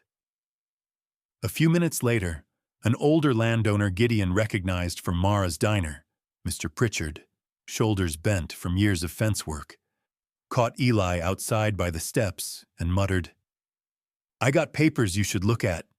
They changed wording after I signed. Then he walked away before Eli could answer. That was the second shift. Still small, still private, but real. They regrouped at Mara's diner after closing. The lights were lower, chairs half up on tables, the room smelling of dish soap and coffee grounds. Owen spread the items on the counter under a yellow lamp. 2 old photographs of the North Creek showing a wider channel than current maps indicated. 1 photocopied land transfer page with handwritten annotations. Tessa's additional public summary printouts. Nora's chain of custody, forms already clipped and labeled. Mara handed Evelyn a mug and said, "He tried to make you sound confused because he couldn't answer you." Evelyn stared into the steam. I was shaking. "So was he," Mara said. "His kind just pays better for polish." Nora reviewed the land page, eyes narrowing. This annotation suggests the original easement language may have referenced drainage access. If that was altered in later filing copies, this gets bigger than local zoning politics. Eli looked up from the creek photos. "Pritchard said there are more papers." "Then we collect them correctly," Nora said. "No originals leaving owners' hands without receipts. We scan, we log, we preserve." Gideon, standing by the front window with Bruno, watched the reflections move in the glass.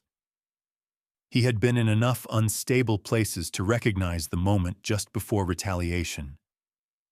Truth, once it starts gathering structure, threatens people who rely on confusion. He turned toward Mara. "Lock up now. We should all leave together." Mara opened her mouth to joke, then saw his face and didn't. They moved quickly. Lights off in the front, cash drawer checked, chairs dropped, back hallway cleared. The stone came through the diner window just as Mara turned the deadbolt. Glass exploded inward with a sound like a gunshot in a small room. Evelyn cried out. Owen ducked. Bruno launched forward, barking once, deep, violent, full-throated, then spun toward the door, every line of him alive with protective fury. Gideon had him by the collar before he hit the broken frame.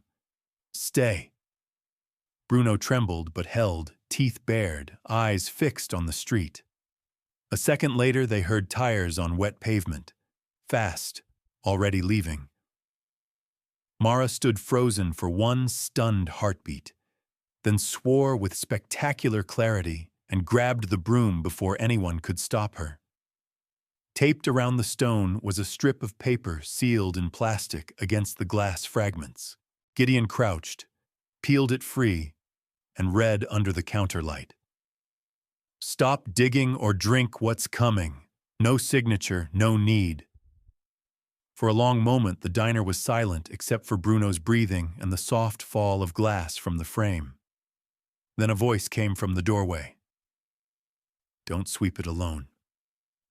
June Hollis stood there in a coat thrown over her cardigan, hair slightly windblown, reading glasses still hanging from their chain. She must have heard the crash from the street or from the apartment above the florist next door. She looked small in the doorway and utterly unmovable. Mara stared at her. "June, you should be home." June stepped inside, carefully avoiding the glass. So should everyone who's tired of being bullied into silence. She took the broom from Mara's hand, not gently, not roughly, simply as if it belonged there now, and began sweeping the broken glass into a neat pile near the threshold. Morning hadn't come yet, but the gesture already felt like daylight. Bruno stopped straining and watched her, ears still forward, barking done. Gideon loosened his grip on the collar. Outside, a curtain shifted across the street, then another. No one came out. Not yet. But people were watching, and in Pine Mercy, that was how courage began. They chose the night by pattern, not instinct. That was Nora Kincaid's rule, and by now everyone in the room had learned the difference. The back room of Maribel's diner had become their unofficial operations center after closing hours. A county road map was taped to the wall with blue painter's tape. Owen's printed photos were clipped beneath it in rows. Tessa's handwritten time logs sat in a stack beside a thermos of coffee so strong it could have stripped paint. Gideon stood near the sink in his faded olive gray tactical shirt, sleeves rolled, one hand braced against the counter as he reviewed the plan for the third time. Bruno sat at his left knee, alert and still, ears twitching whenever someone shifted their weight. Mara, hair tied up in a messy knot, and apron still on, tapped a pen against the road map. 3 different drivers this week mentioned late hauls after midnight, she said. Same phrase from 2 of them, north turnaround. They thought they were being clever, not saying where. Tessa, pale under the fluorescent backroom light, slid one of her notebooks across to Gideon. Her dark hair was tied low, and there was a tightness around her mouth that had become permanent these past few days. She was not built for risk, but she had stepped into it anyway, and now carried herself like someone trying not to drop glass while walking across ice.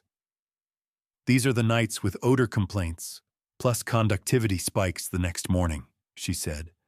Tonight fits the cycle. If something moves, there's a good chance readings shift by dawn. Owen checked his camera batteries for the 4th time. He looked thinner than ever, all elbows and nerves in his worn canvas jacket. But his eyes were steadier now. Fear had not left him. It had simply been outranked by purpose. Eli Mercer leaned against the doorway with arms folded, field jacket zipped to his throat, old blue eyes narrowed at the map.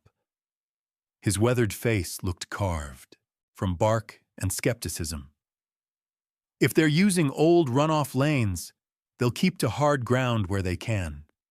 Easier to hide tracks and easier to deny they were there. Nora stood apart from the table, reading everyone the way she read evidence.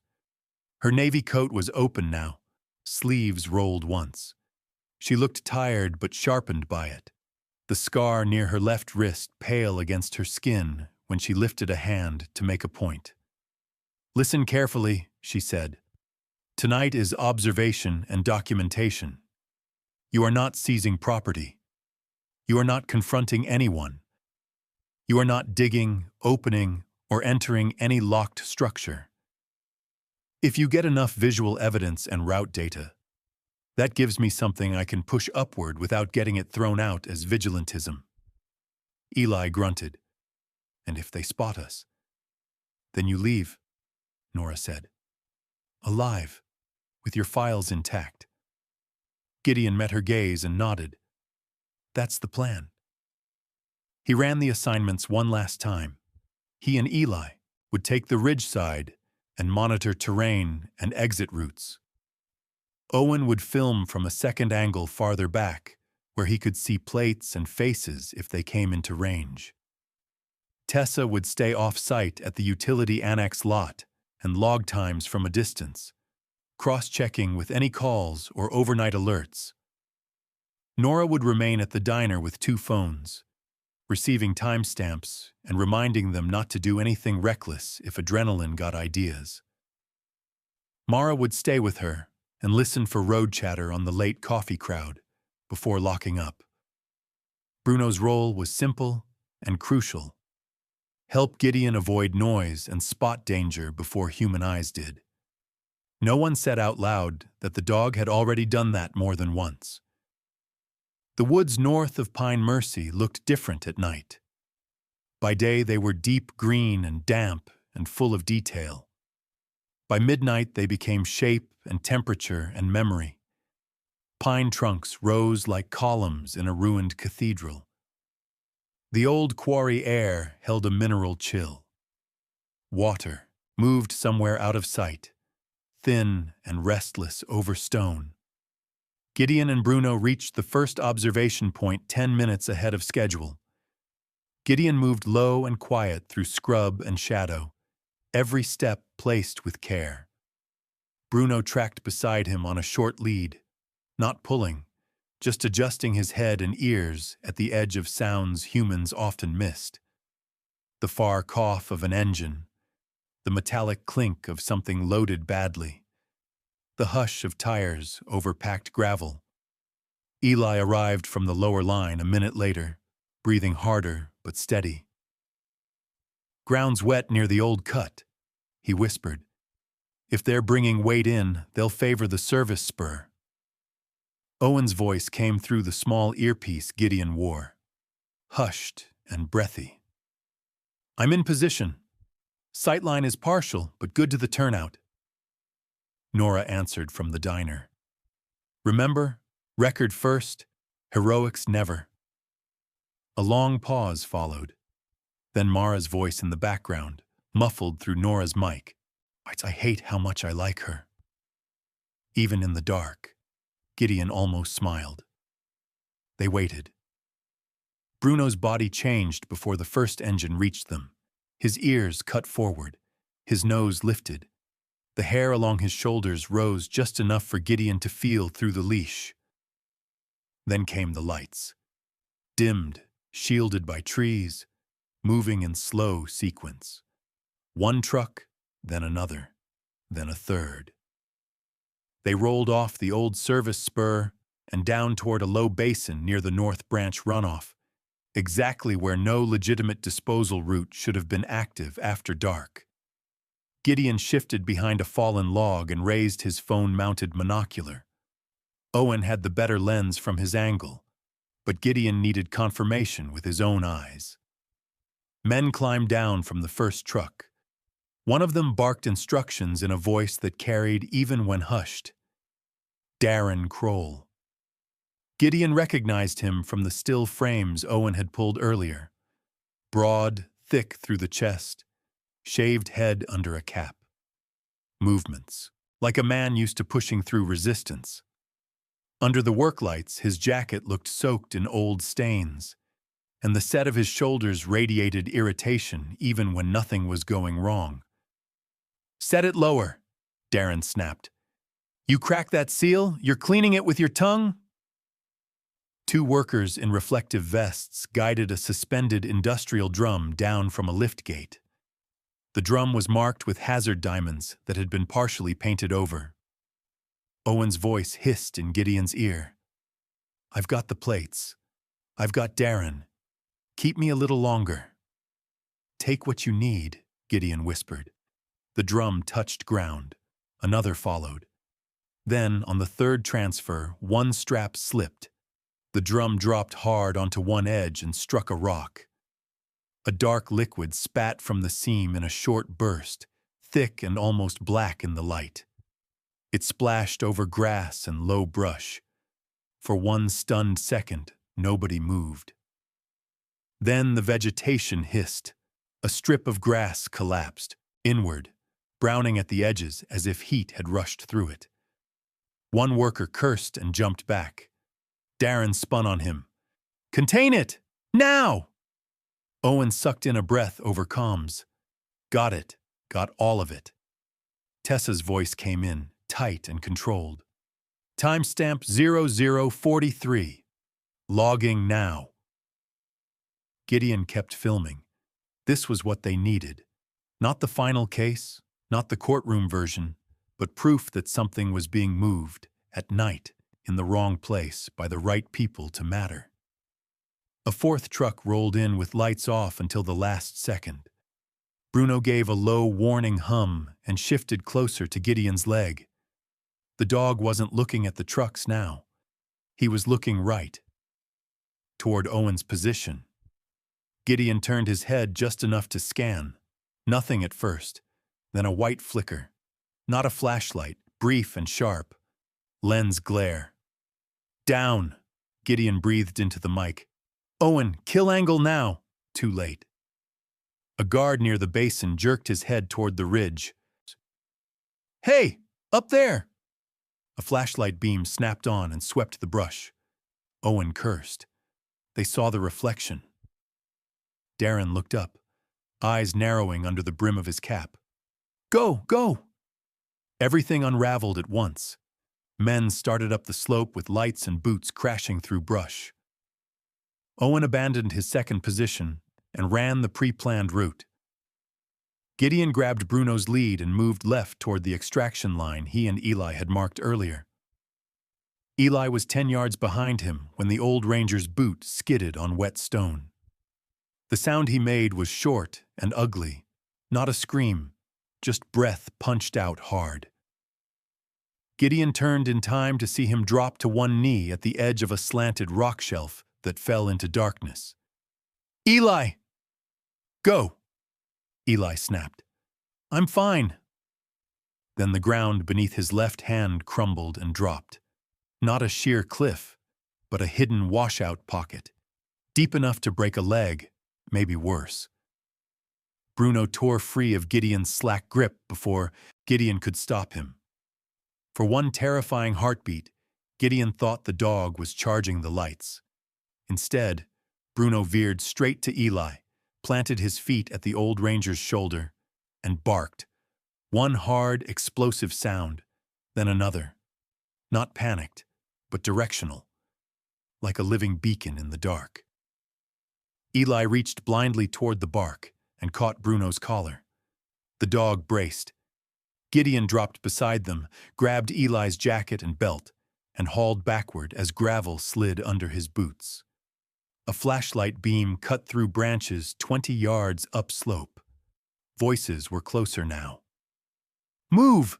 Gideon hissed. Eli rolled free onto solid ground, breath ragged, one hand pressed to his shin. Bruno spun immediately, looking from Eli to Gideon as if counting them. For a second, Gideon met the dog's eyes and saw it plain.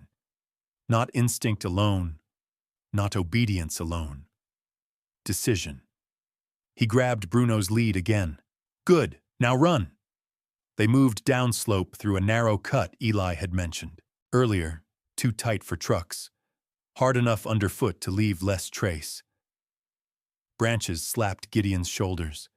Behind them, men crashed through brush in the wrong direction, following sound and light and bad assumptions. Owen's voice came over comms, breathless. I'm clear. Road line west side. Camera intact. Nora answered immediately. Do not stop moving to review. Repeat, do not stop. Gideon and Eli hit the old drainage line by feel more than sight. The opening looked like a collapsed culvert mouth sunk into the hillside, ringed with stone and half hidden under vine and earth. Gideon would have passed it in daylight if he hadn't known what to watch for. Bruno stopped dead at the edge, nose working furiously. A chemical tang leaked from inside. Not strong. Enough. Gideon crouched and swept the flashlight in a narrow beam, shielding it with his hand. Concrete tunnel, old, water stain marks high on the wall, and inside, new work, a section of modern. Piping had been run along the right side, bolted in with fresh brackets. The metal still showed clean edges where tools had scored it. Dark residue stained the floor beneath one coupling. On the wall nearby, half covered in grime, was an orange slash and dot marker that matched Martin's field shorthand. Eli sucked air through his teeth. He found this. Gideon filmed quickly. Pipe, residue, marker, mounting hardware. Then he saw it near the tunnel lip. A small weatherproof device clamped to a support brace. No bigger than a lunchbox. Antenna stub angled toward the ceiling. A route logger, or telemetry unit. Something meant to track movement or timing. He hesitated just long enough to hear Nora in his head reminding him what not to do. Then he looked at the clamp. Not locked. Quick release pin. Cover me, he whispered. Eli stared at him. That counts as seizing. It counts as removable instrumentation on an illegal line, Gideon said, already photographing it in place. And if we leave it, they pull it before dawn. Bruno turned toward the woods and growled low. That settled it. Gideon shot 3 more photos from different angles, recorded a final timestamp, then pulled the pin and pocketed the device in a padded pouch. Now we leave, he said. No one argued. They regrouped at Mara's diner just before 2 in the morning. Mara had the front lights off and the back door unlocked. Nora stood waiting by the sink, coat back on, phone in one hand, expression so controlled it looked almost angry, until she saw Eli limping and Bruno mud-streaked to the chest. What happened? Wash out, Gideon said. Eli's leg took a hit. Bruno caught him long enough for me to get him out. Mara swore softly and shoved a chair over with her foot. Sit down, old man. I'm not old. You almost became geology. Sit. While Mara wrapped Eli's shin with an ice towel and muttered insults that sounded suspiciously affectionate, Owen dumped his camera files to a laptop. His hands shook so badly at first, he had to start over. Then the images came up. Truck plates. Darren Kroll's face under work lights. Workers moving hazard-marked drums into the basin. The drum breach. Black liquid on grass. Vegetation burning at the edges. No one in the room spoke when that last clip played. Tessa arrived 20 minutes later from the utility lot, still in her work jacket, cheeks pale and eyes bright with adrenaline. She was trying hard not to show. She carried a printout from the overnight monitoring terminal and laid it beside her notebook. Small spike started at 118, she said. Could be unrelated, could be runoff, but it's there. Nora nodded once, already making columns on a yellow legal pad. Video proves illegal movement in an unapproved location, she said. Chemical reaction on vegetation suggests hazardous material mishandling or worse. Tessa's timing gives us correlation. The tunnel gives us route structure. She looked up at Gideon. And the device?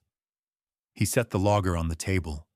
It was mud-smeared and plain, no brand label visible under grime. Owen photographed it before anyone touched it further.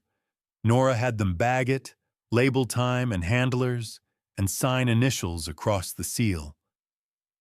Now we see what it stored, she said. It took Owen nearly an hour to get the connector adapted, using a cable from his camera kit and a laptop driver he swore had not worked since college. Gideon stood behind him, with Bruno asleep at his boots for the first time all night, the dog's paws twitching in dreams.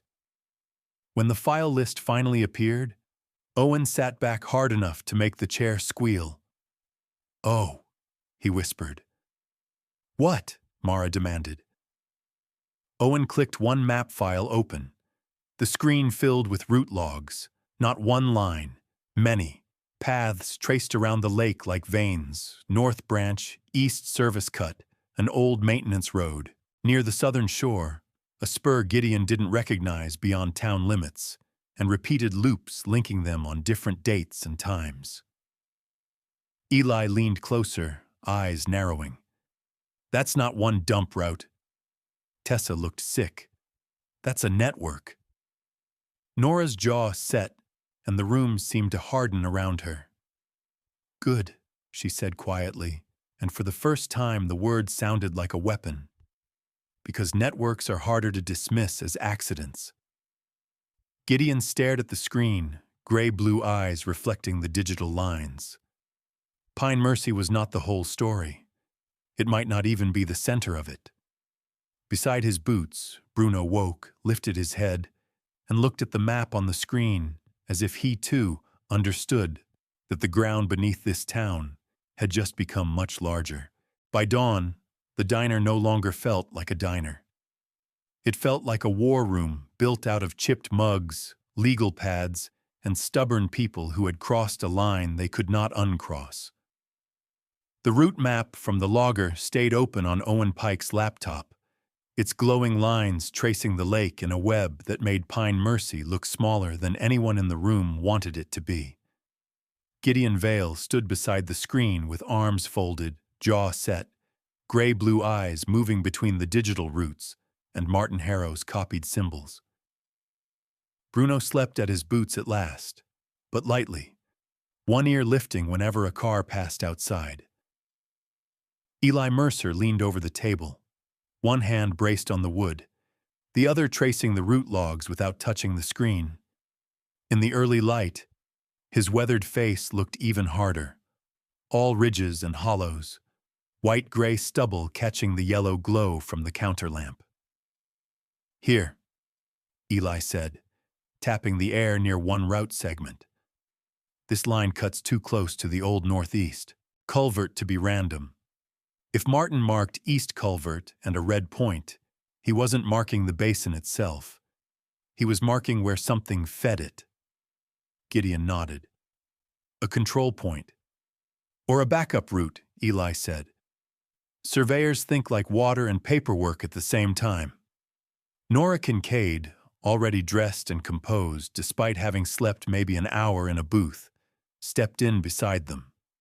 Her navy weather coat was unbuttoned, pale shirt sleeves rolled once, dark blonde bob slightly mussed at one side. She looked tired only around the eyes. Everywhere else she looked sharpened. "If you go back out," she said, "you do it correctly this time." She set 3 items on the table in a neat line: 2 spare phone batteries, a compact GPS unit, and a stack of witness forms. "Continuous recording from approach to recovery if recovery happens," Nora continued. "Clear verbal timestamps. Independent witness present. Mark location before anyone touches the ground, and if you find something, we document it in place from multiple angles before moving it." Eli grunted. "You make digging sound like filing taxes." Nora looked at him without blinking. "That's because people lose cases the same way they lose farms, one sloppy document at a time." Maribel, carrying fresh coffee and fury as usual, pointed at Nora with the pot. "I still like her." At the edge of the room, Tessa Lynn stood with her satchel against her hip, shifting her weight from one foot to the other, like she hadn't decided whether she belonged there.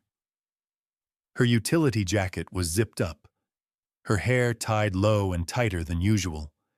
She looked paler than the night before. "I brought something," she said. Everyone turned. Tessa swallowed, then stepped forward and pulled a sealed envelope from her bag. "These are not original files," she said quickly, as if the warning needed to arrive before the papers did. "I printed comparison screens from internal, formatting logs and copied values by hand. I didn't export restricted datasets. I'm not trying to get charged with anything." Nora took the envelope and opened it carefully. Inside were side-by-side printouts and handwritten notes. Tessa's neat script circling altered fields and timestamp shifts. "What am I looking at?" Gideon asked. Tessa inhaled slowly. "Public-facing reports show corrected values and smoothed timestamps. Internal processing entries, at least the parts I could compare, show some records being reformatted before final release. Not all, just enough to flatten spikes." She looked at Nora, then away. "I can't prove who ordered it, but I can prove the pattern exists." Nora read in silence for a full minute. When she looked up, there was no softness in her face, only respect. "This is careful," she said, "and brave." Tessa gave a tiny, brittle laugh. "I don't feel brave." "Most useful people don't," Nora said. "They went out after noon to avoid the obvious pattern of another night operation."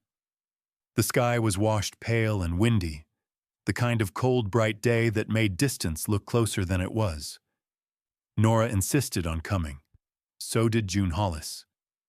June arrived at Evelyn's house in her blue-gray cardigan and long coat, silver hair neatly set despite the wind, glasses on a chain over her chest, a small notebook in her hand. She looked like she was heading to catalog donated books, not walk into a contested patch of woods where men with trucks might have buried evidence. That, Gideon suspected, was part of her strength. "I was asked to serve as a witness," June said, climbing into Mara's truck with tidy determination. "I consider that an overdue civic duty." Evelyn did not come. She stood on her porch and watched them leave, one hand wrapped around the anonymous note she'd received that morning. Gideon had read it once, enough to know the shape of cowardice in block letters. He had wanted to stay behind after that. Evelyn had refused. "Find what he left," she told him, voice steady and face white. "If they wanted to scare me, then let them learn I can be frightened and still useful." Bruno, seated in the back of Gideon's borrowed truck beside Eli's gear, watched her until the porch disappeared behind trees. The approach to the northeast culvert line was slower this time. Nora made them stop twice to confirm timestamps allowed on video. Owen filmed continuously, narrating date, time, weather, and route in a voice that shook only when he ran out of breath on the hill. Eli marked reference trees and old grade changes. June quietly recorded names and sequence in her notebook, as if taking minutes at a town council meeting. Bruno tracked in widening arcs near the place where Gideon and Eli had previously found disturbed soil. But when they reached it, the ground told a different story. The old patch had been scraped. Not deeply, not with excavation, equipment, just enough to blur the surface texture and scatter fresh leaf litter over the area. Someone had come back and erased the obvious signs. Eli crouched, fingers pressing the soil, nostrils flaring. "Rake job," he muttered. "Recent, maybe last 24 hours. Owen panned the camera down over the scraped ground. "That means they're watching us." "That means they're worried," Nora corrected. Gideon looked at Bruno. The dog was no longer interested in the scraped patch. He moved away from it in a slow circle, nose low, then lifted his muzzle and turned into the wind. He passed one birch, dismissed it, passed a second, then stopped at a third farther upslope near a cluster of roots where moss thickened over stones.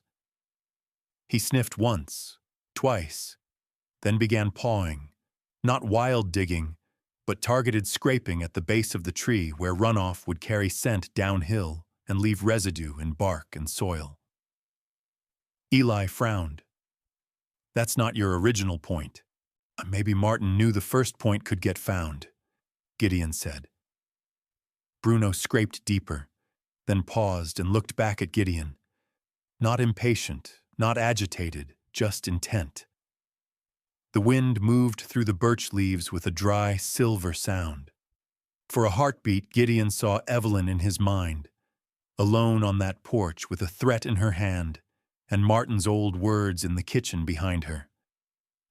"Don't trust the new maps." He stepped forward and knelt beside Bruno. The soil under the leaves was colder here, denser. His fingers brushed metal. Everyone went still. "Camera in," Nora said sharply, already moving. "No one touches until we photograph from all sides." Owen crouched, filming close. Eli marked a perimeter point with bright tape. June wrote the time without looking up. Gideon exposed the object inch by inch. A narrow waterproof metal box, flatter and longer than the sample tube from the wall. Oilcloth remnants clung to one side, rotted at the edges but still faintly waxy. Nora's voice stayed level, but he heard the urgency under it. "State for the record where found." Gideon did. Date, time, birch marker, approximate distance from scraped site, names present. Only then did he lift the box free. It was heavier than it looked. Not a diary, not loose notes. Something built to survive weather and waiting.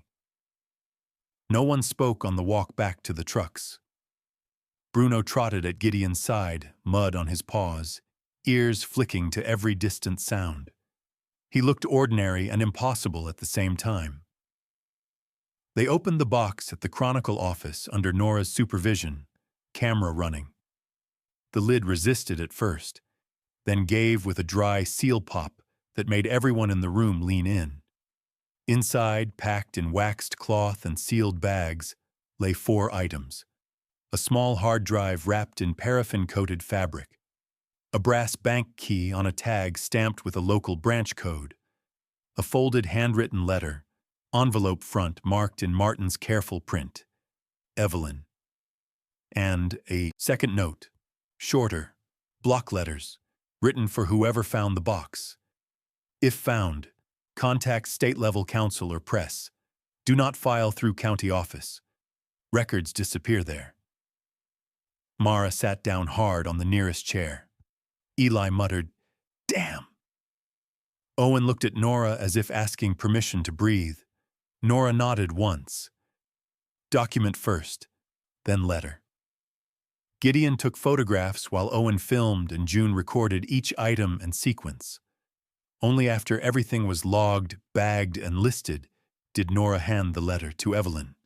Evelyn had come in halfway through, wrapped in her coat, face pale from the drive, and from whatever courage it had taken to walk through that door. She stood with both hands around the envelope for a long moment before opening it. The room did not move while she read. Her eyes tracked line by line. Once she pressed her lips together so tightly the color left them. Once she closed her eyes and opened them again, as if she had to force vision through grief. When she finished, she did not cry at first. She folded the letter carefully along the old crease and looked at Gideon. "He knew they were interfering," she said, voice thin but clear. "He filed concerns and copies went missing. He says he stopped trusting the county office months before he disappeared." Nora stepped closer, gentle now. "Does he explain why he didn't send everything out earlier?" Evelyn nodded and looked back at the letter. "He says he had evidence of altered drainage maps and illegal dumping routes, but not enough to prove who profited or who changed the land contracts. He was waiting to confirm forged transfer language tied to shoreline easements." Her voice trembled. "He wrote that if he went too early and failed, they would know what he knew and bury the rest." Silence settled heavy and reverent around the room. There it was, the answer to the question none of them had said directly. Martin had not stayed quiet because he was foolish. He had stayed careful because he understood the size of what he had found.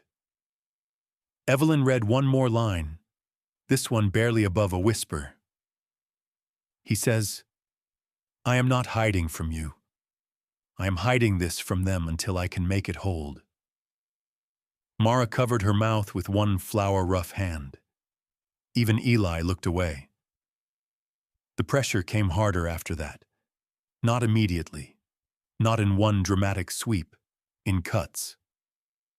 Owen's car was found with 2 tires slashed behind the Chronicle office, and a smear of black tar brushed across the windshield like a signature. Mara got a surprise health inspection the next morning. 3 officials, clipboards out, asking about refrigerator logs and floor drains with the cheerless precision of men sent to inconvenience rather than inspect. And by afternoon, a second anonymous note arrived at Evelyn's house tucked beneath the porch mat. Gideon found her in the kitchen holding it with both hands, shoulders shaking. This time she was crying. Not loudly.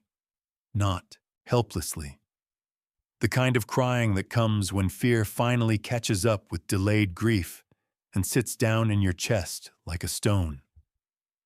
"I am afraid," she said before he could speak. "I am more afraid now than I was when Martin first vanished. Because then I could lie to myself." Gideon stood across from her, not crowding, Bruno beside his leg. Bruno looked from Evelyn to the note and back, ears half back. The posture he used when someone he guarded was hurting in a way he couldn't physically block. Evelyn laughed once through tears, bitter and brief. "What if they're right? What if I should go? What if all I do by staying is give them another target?" Gideon did not answer immediately. He had no right to hand out courage like orders. Instead, he reached for Martin's letter on the table and slid it toward her. "Read the part he wrote for you," he said. She stared at him, then at the paper. Then she unfolded it again with trembling fingers. Her eyes moved. Her breathing changed. When she looked up this time, the fear had not gone. It had simply found something to stand beside. "I waited for him," she said, voice rough but steadying. "For almost a year, like a woman without a grave." She folded the letter once, then again, precise as ritual. "If I go quiet now, I lose him a second time." Mara, standing in the doorway with a box of produce she had clearly forgotten she was holding, set it down and walked in without a word to put both arms around her. Nora, at the table behind them, looked at Gideon over the top of her glasses and gave a small nod. Not victory, commitment. They worked into the night on the hard drive. Owen managed the hardware. Tessa cross-checked file names and dates against her notes. Nora controlled access, logging every connection and every copied file. June sat near the wall with her notebook, recording chain of custody like a court clerk in a cardigan. Eli paced when he wasn't needed, stopping every few minutes to stare out the window as if daring trouble to come in daylight for once. The drive finally mounted just after 11. Owen let out a breath through his teeth. There's a lot here. Folders filled the screen, named in Martin's careful, practical style. Nora put a hand on the back of Owen's chair. Open scans first. The first files were exactly what Martin's letter had promised, and what the town had spent months pretending could not exist. Scanned contracts with margin notes flagging wording changes in shoreline easements. A mapped overlay showing culvert and runoff line revisions that reduced recorded flow paths near the North Branch. Internal memo copies, grainy but legible enough, using phrases like designation adjustment and seasonal reclassification to justify map edits that no longer looked administrative when seen beside the logger routes and Tessa's patterns. Tessa leaned closer to the screen, face draining of color. "That phrasing," she whispered. "I've seen the same language in utility routing emails." Nora's expression went still and hard. "This," she said quietly, "is not a rumor anymore." She looked around the room at each of them in turn.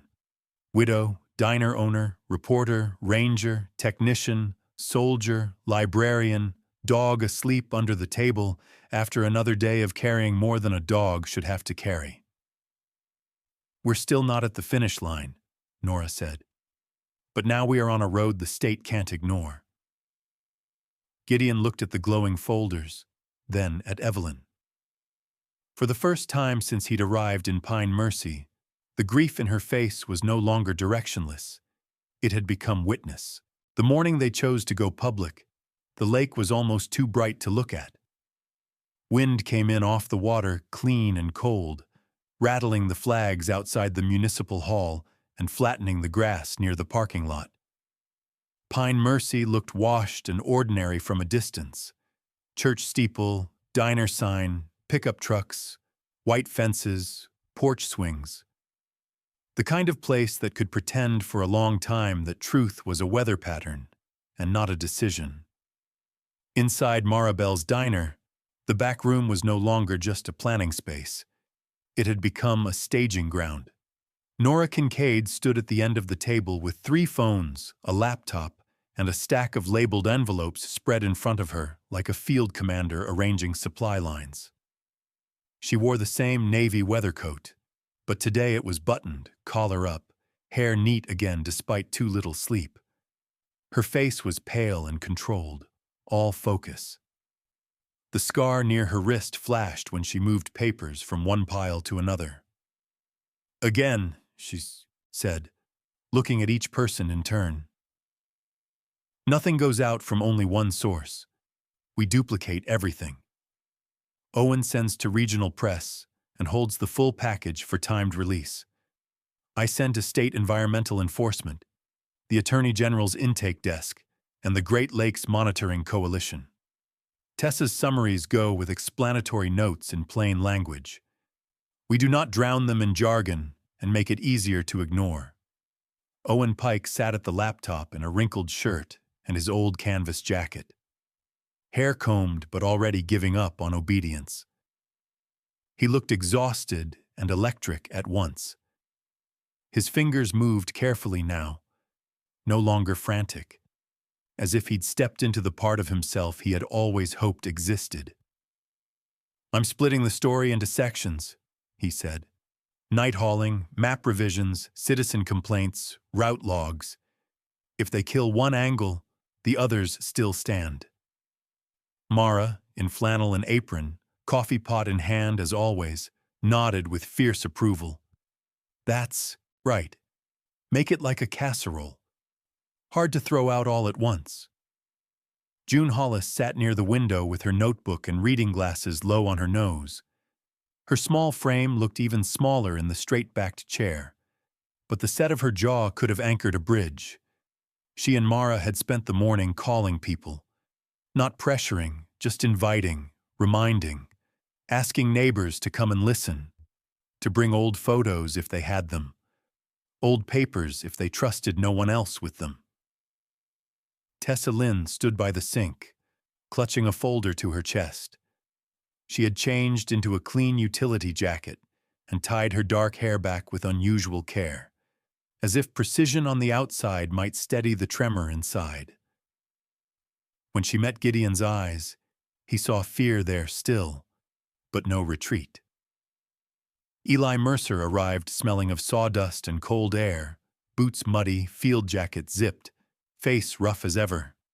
He set a rolled set of annotated map copies on the table and said, Pritchard found 2 more deeds. Wording changed between signed copies and filed copies. Nora gave him a look that might have passed for gratitude on anyone else. Good. Bagged? Eli held up the evidence sleeves. I learned fast when threatened by lawyers. That brought a short, strained laugh from the room. At the far end, Evelyn Harrow sat with Martin's folded letter in both hands. She wore her blue-gray cardigan and a coat over it, silver hair pinned neatly. Her face had the fragile stillness of old porcelain, but Gideon had seen what lay underneath now. She was not steady because she was unhurt. She was steady because she had decided what pain would be for. At Gideon's boots, Bruno rose when he did. The German shepherd looked cleaner than the previous nights. His yellow and black coat brushed down, collar buckled snug. But there was no softness in him. He moved close to Gideon's leg, ears alert, eyes tracking the room and door and windows in a practiced rhythm. The dog had become part of the town's atmosphere without meaning to. People lowered their voices less when he was near, not because he was gentle, though he often was, but because he made everyone feel watched by something honest.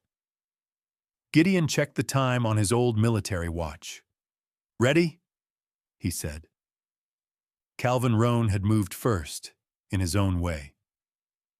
By 10 that morning, a statement from the mayor's office was already circulating online and at the post office bulletin board. It called the allegations an organized smear effort fueled by outsiders, misunderstandings, and manipulated data.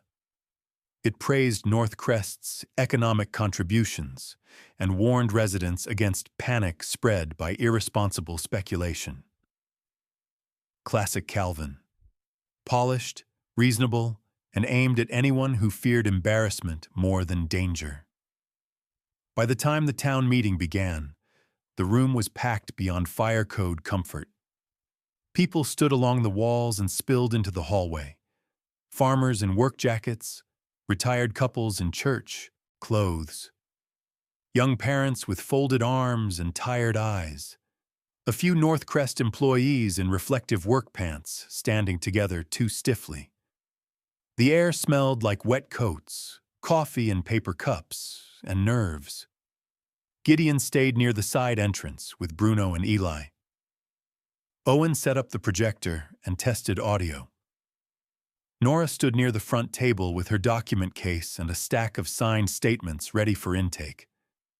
Mara moved through the crowd, as if hosting a difficult family dinner, touching shoulders, placing chairs, reminding people to breathe. June sat in the second row with her notebook open. Calvin took the microphone first. He looked immaculate in a charcoal sport coat and pale blue shirt, silver hair in place, smile measured and saddened. He had chosen concern as his costume today. "My friends," he began, "I know emotions are high." A murmur moved through the room at "my friends." He continued, smooth as polished stone. "In times like this, misinformation can damage our community, our businesses, and the trust we've worked so hard to build. Pine Mercy deserves facts, not theater." He glanced just once toward Gideon, then toward Nora. There it was, the framing. Outsider soldier, activist lawyer, hometown manipulated. Nora did not move. When Calvin finished, she stepped to the front without asking the room's permission and spoke into the same microphone in a voice so calm it cut through his performance by refusing to compete with it. "My name is Nora Kincaid. I am an environmental attorney with the Great Lakes Environmental Justice Network. I am not here to replace your town. I am here because your town appears to have been denied honest process." No applause. But the room stilled. "Today you are not being asked to convict anyone," she said. "You are being shown enough evidence to justify official inspection and preservation of records. That is all. That is already a lot." She turned to Tessa. "Ms. Lynn." Tessa walked to the front like someone approaching a cliff and choosing not to look down. Her hands shook when she set her folder on the table. Gideon saw her take one breath, then another. "I work with water monitoring data," she said. Her voice started thin and gained strength as she went. "I am not here to make accusations outside my role. I am here to explain patterns I observed." She used plain language, just as Nora had insisted. No technical flourishes, no jargon to hide behind. She described odor complaints from North Shore homes, repeating timing, conductivity changes after specific overnight windows, how certain reports appeared smoothed in public summaries compared to raw observation notes she kept privately. She held up a chart showing dates matched against truck movement windows Owen and Mara had documented. "This doesn't prove motive," Tessa said, swallowing hard. "But it does prove repeated anomalies that deserve independent review." A man in back muttered, "Why didn't you say something sooner?" Tessa looked at him, and for a moment her fear became anger. "I did," she said. "Just not in a room where anyone listened." That landed. Nora nodded to Eli next. Eli approached the front with none of Calvin's polish and twice the authority. His field jacket and rough stubble looked almost defiant under the hall lights. He spread map overlays on the table and used one thick, scarred finger to trace the old and revised flow lines. "This is the North Branch, as recorded before reclassification," he said. "This is after. You can call lines seasonal on paper all day. Water doesn't care. Terrain tells the truth if you walk it." He pointed out the culvert designation changes, the route alignments, the relationship between old runoff channels and the paths from the logger device. Calvin interrupted once, smiling tightly. "Mr. Mercer is not a licensed hydrologist." "No," Eli said without looking up. "I'm worse. I've been right out there for 40 years. A few people laughed, brief, startled, real. Then Owen dimmed the room and played the footage. Truck plates, Darren Kroll directing workers, hazard-marked drums moved at night into the wrong basin. The drum impact, dark liquid spilling, vegetation hissing and burning, No one spoke during the clip. No one even coughed. When the lights came back up, Calvin's smile was gone. He stepped toward the microphone. Context matters. Video clips can be edited, misinterpreted. Nora raised one hand. Mr. Rohn, the footage is time-stamped, cross-referenced to independent observer logs, and accompanied by route telemetry and field photographs. You may challenge it later through counsel. Today, this is more than sufficient basis for state inspection. Then she looked toward Evelyn. Mrs. Harrow, if you wish. Evelyn stood slowly, letter in hand. The room changed around her. Even people who did not know her by name recognized the posture of someone carrying a private grief into public risk. She did not read the entire letter. She read only enough. Martin's warning about not trusting the county filing chain. His statement that records had gone missing. His reason for holding back until he could tie map revisions to altered land contracts and wrote evidence. And one line, read so quietly the room leaned in to hear it. I am not hiding from you.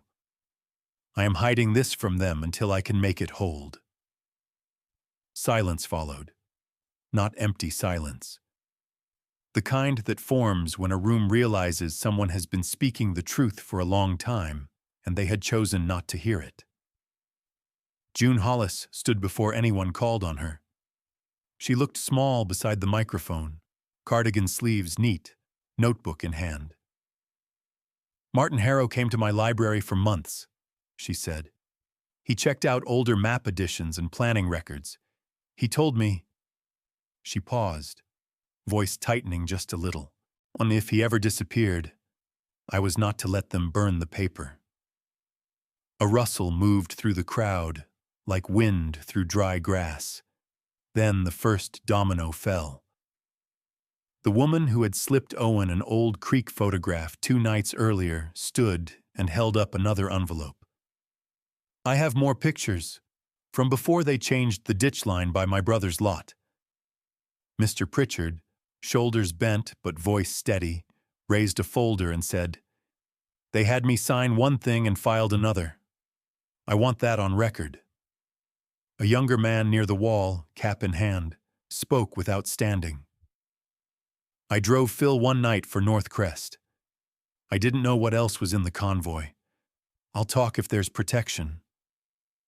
The room did not erupt. It shifted. That was more powerful. At 2:17 p.m., Nora's phone vibrated in her coat pocket. She checked the screen, then looked at Gideon.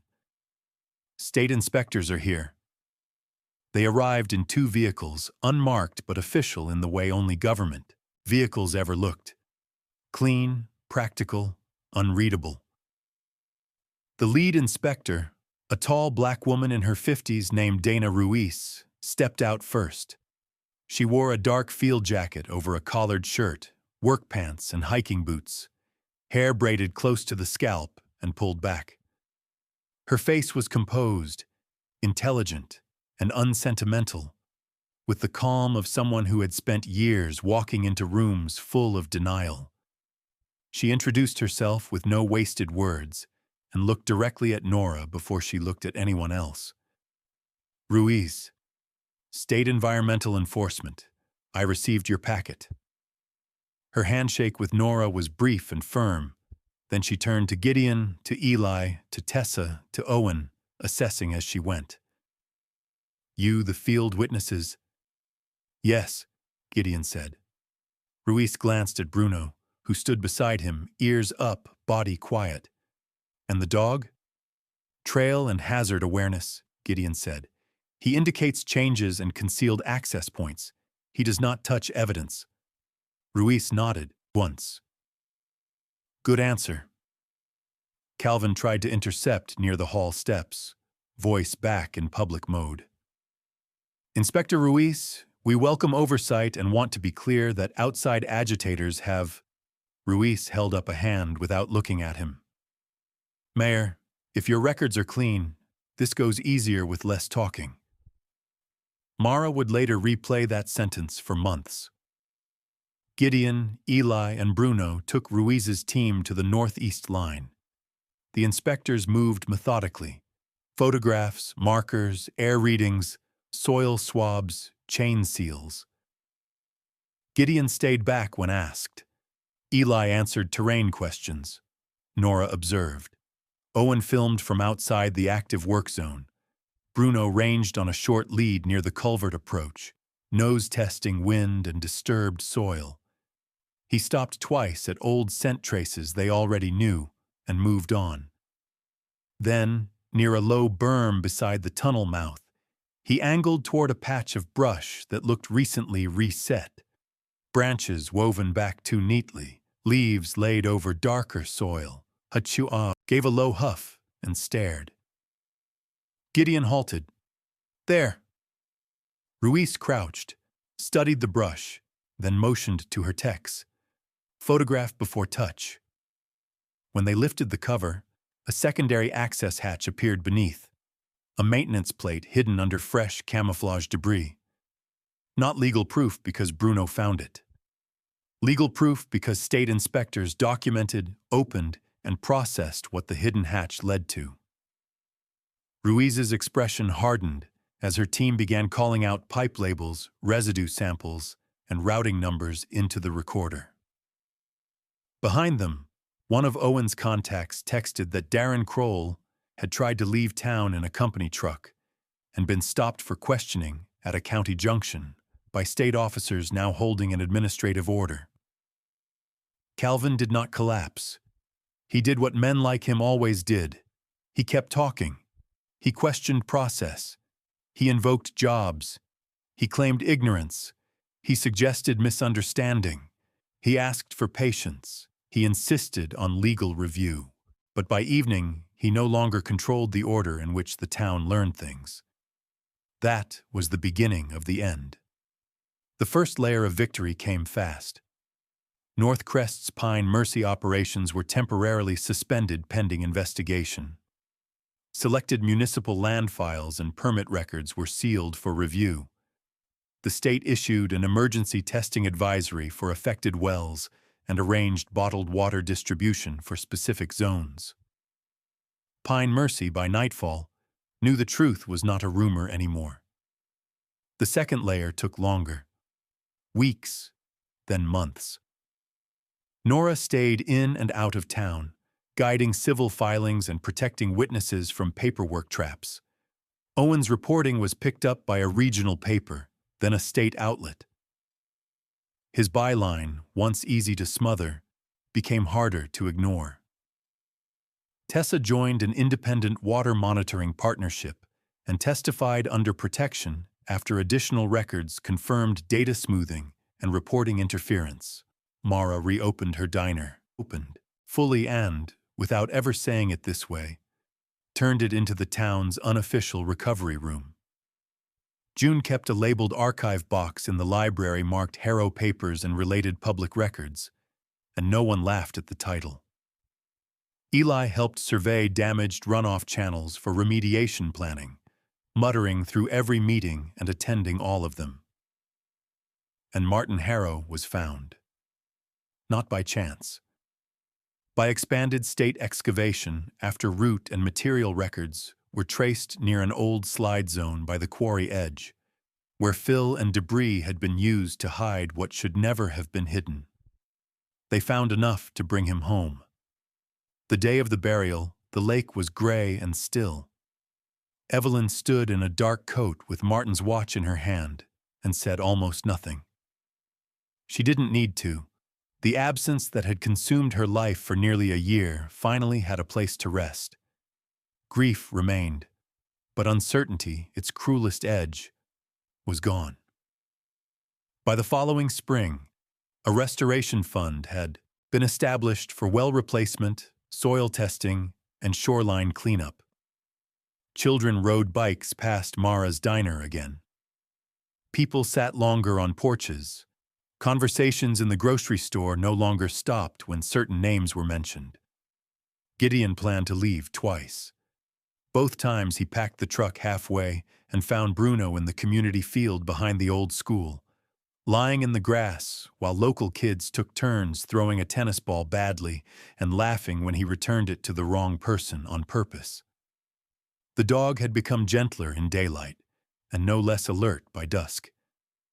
He visited Evelyn's porch most evenings without invitation, sat beneath her wind chimes, and watched the road as if on a self-appointed shift. On a cold, bright morning, Gideon stood with Eli by a fence line near the edge of a restoration worksite, replacing warped posts while the lake flashed beyond the trees. Eli hammered in silence for a while, then said, "You heading out today?" Gideon looked toward the road, then toward the White House down the block, where a small set of wind chimes rang in the breeze. Bruno lay under Evelyn's porch, head up, ears turning at the sound. Gideon set the post level and wiped his hands on his old combat pants. "Doesn't look like it," he said. Eli grunted, which in his language was close to approval. Gideon glanced toward Bruno and spoke quietly, almost to himself. "Looks like this time we weren't just passing through." The wind moved off the lake, and the water beyond Pine Mercy caught the sun and gave it back. In the end, this story is not only about corruption exposed or a town finding the courage to speak. It is about what happens when truth is protected long enough to reach the light. Martin Harrow did not live to finish what he started, but the truth still survived. It survived in careful notes, in quiet witnesses, in the conscience of ordinary people, and even in the loyalty of a dog who would not stop paying attention. That is the kind of thing many people call courage. And sometimes, if we are honest, it feels like something more than courage. It feels like grace. There are moments in life when we cannot see the whole plan. We only see pain, delay, silence, and fear. But this story reminds us that God can still work in hidden places. He can use the faithful heart of a widow, the stubborn honesty of neighbors, the bravery of those who speak up, and even the instinct of an animal to protect what is right. What was buried was brought to light. What was silenced was heard. What was broken began to heal. That is not luck alone. That is the kind of mercy that feels like a miracle. The lesson is simple, but not easy. Evil often grows when good people stay quiet. But when even one person chooses to stand, others find their voice. In everyday life, most of us will never face a conspiracy in the woods or a corrupt network in a small town. But we do face smaller moments every day. When someone is treated unfairly, when truth is twisted, when a vulnerable person is ignored, when fear tells us to look away. Those moments matter. That is where character is built. That is where faith becomes action. If this story touched your heart, let it be more than a story. Let it be a reminder to protect the weak, tell the truth, and trust that God is still working even when justice seems delayed. Please share this video with someone who needs hope today. Leave a comment and tell us where you are watching from and what part of the story stayed with you the most. If you believe stories of courage, faith, and redemption still matter, subscribe to the channel and join this community. May God bless every person watching. May He protect your home, strengthen your heart, heal what is hurting, and give you wisdom and courage when you need it most. And may His light guide you, even in seasons when the road ahead feels hidden. Amen.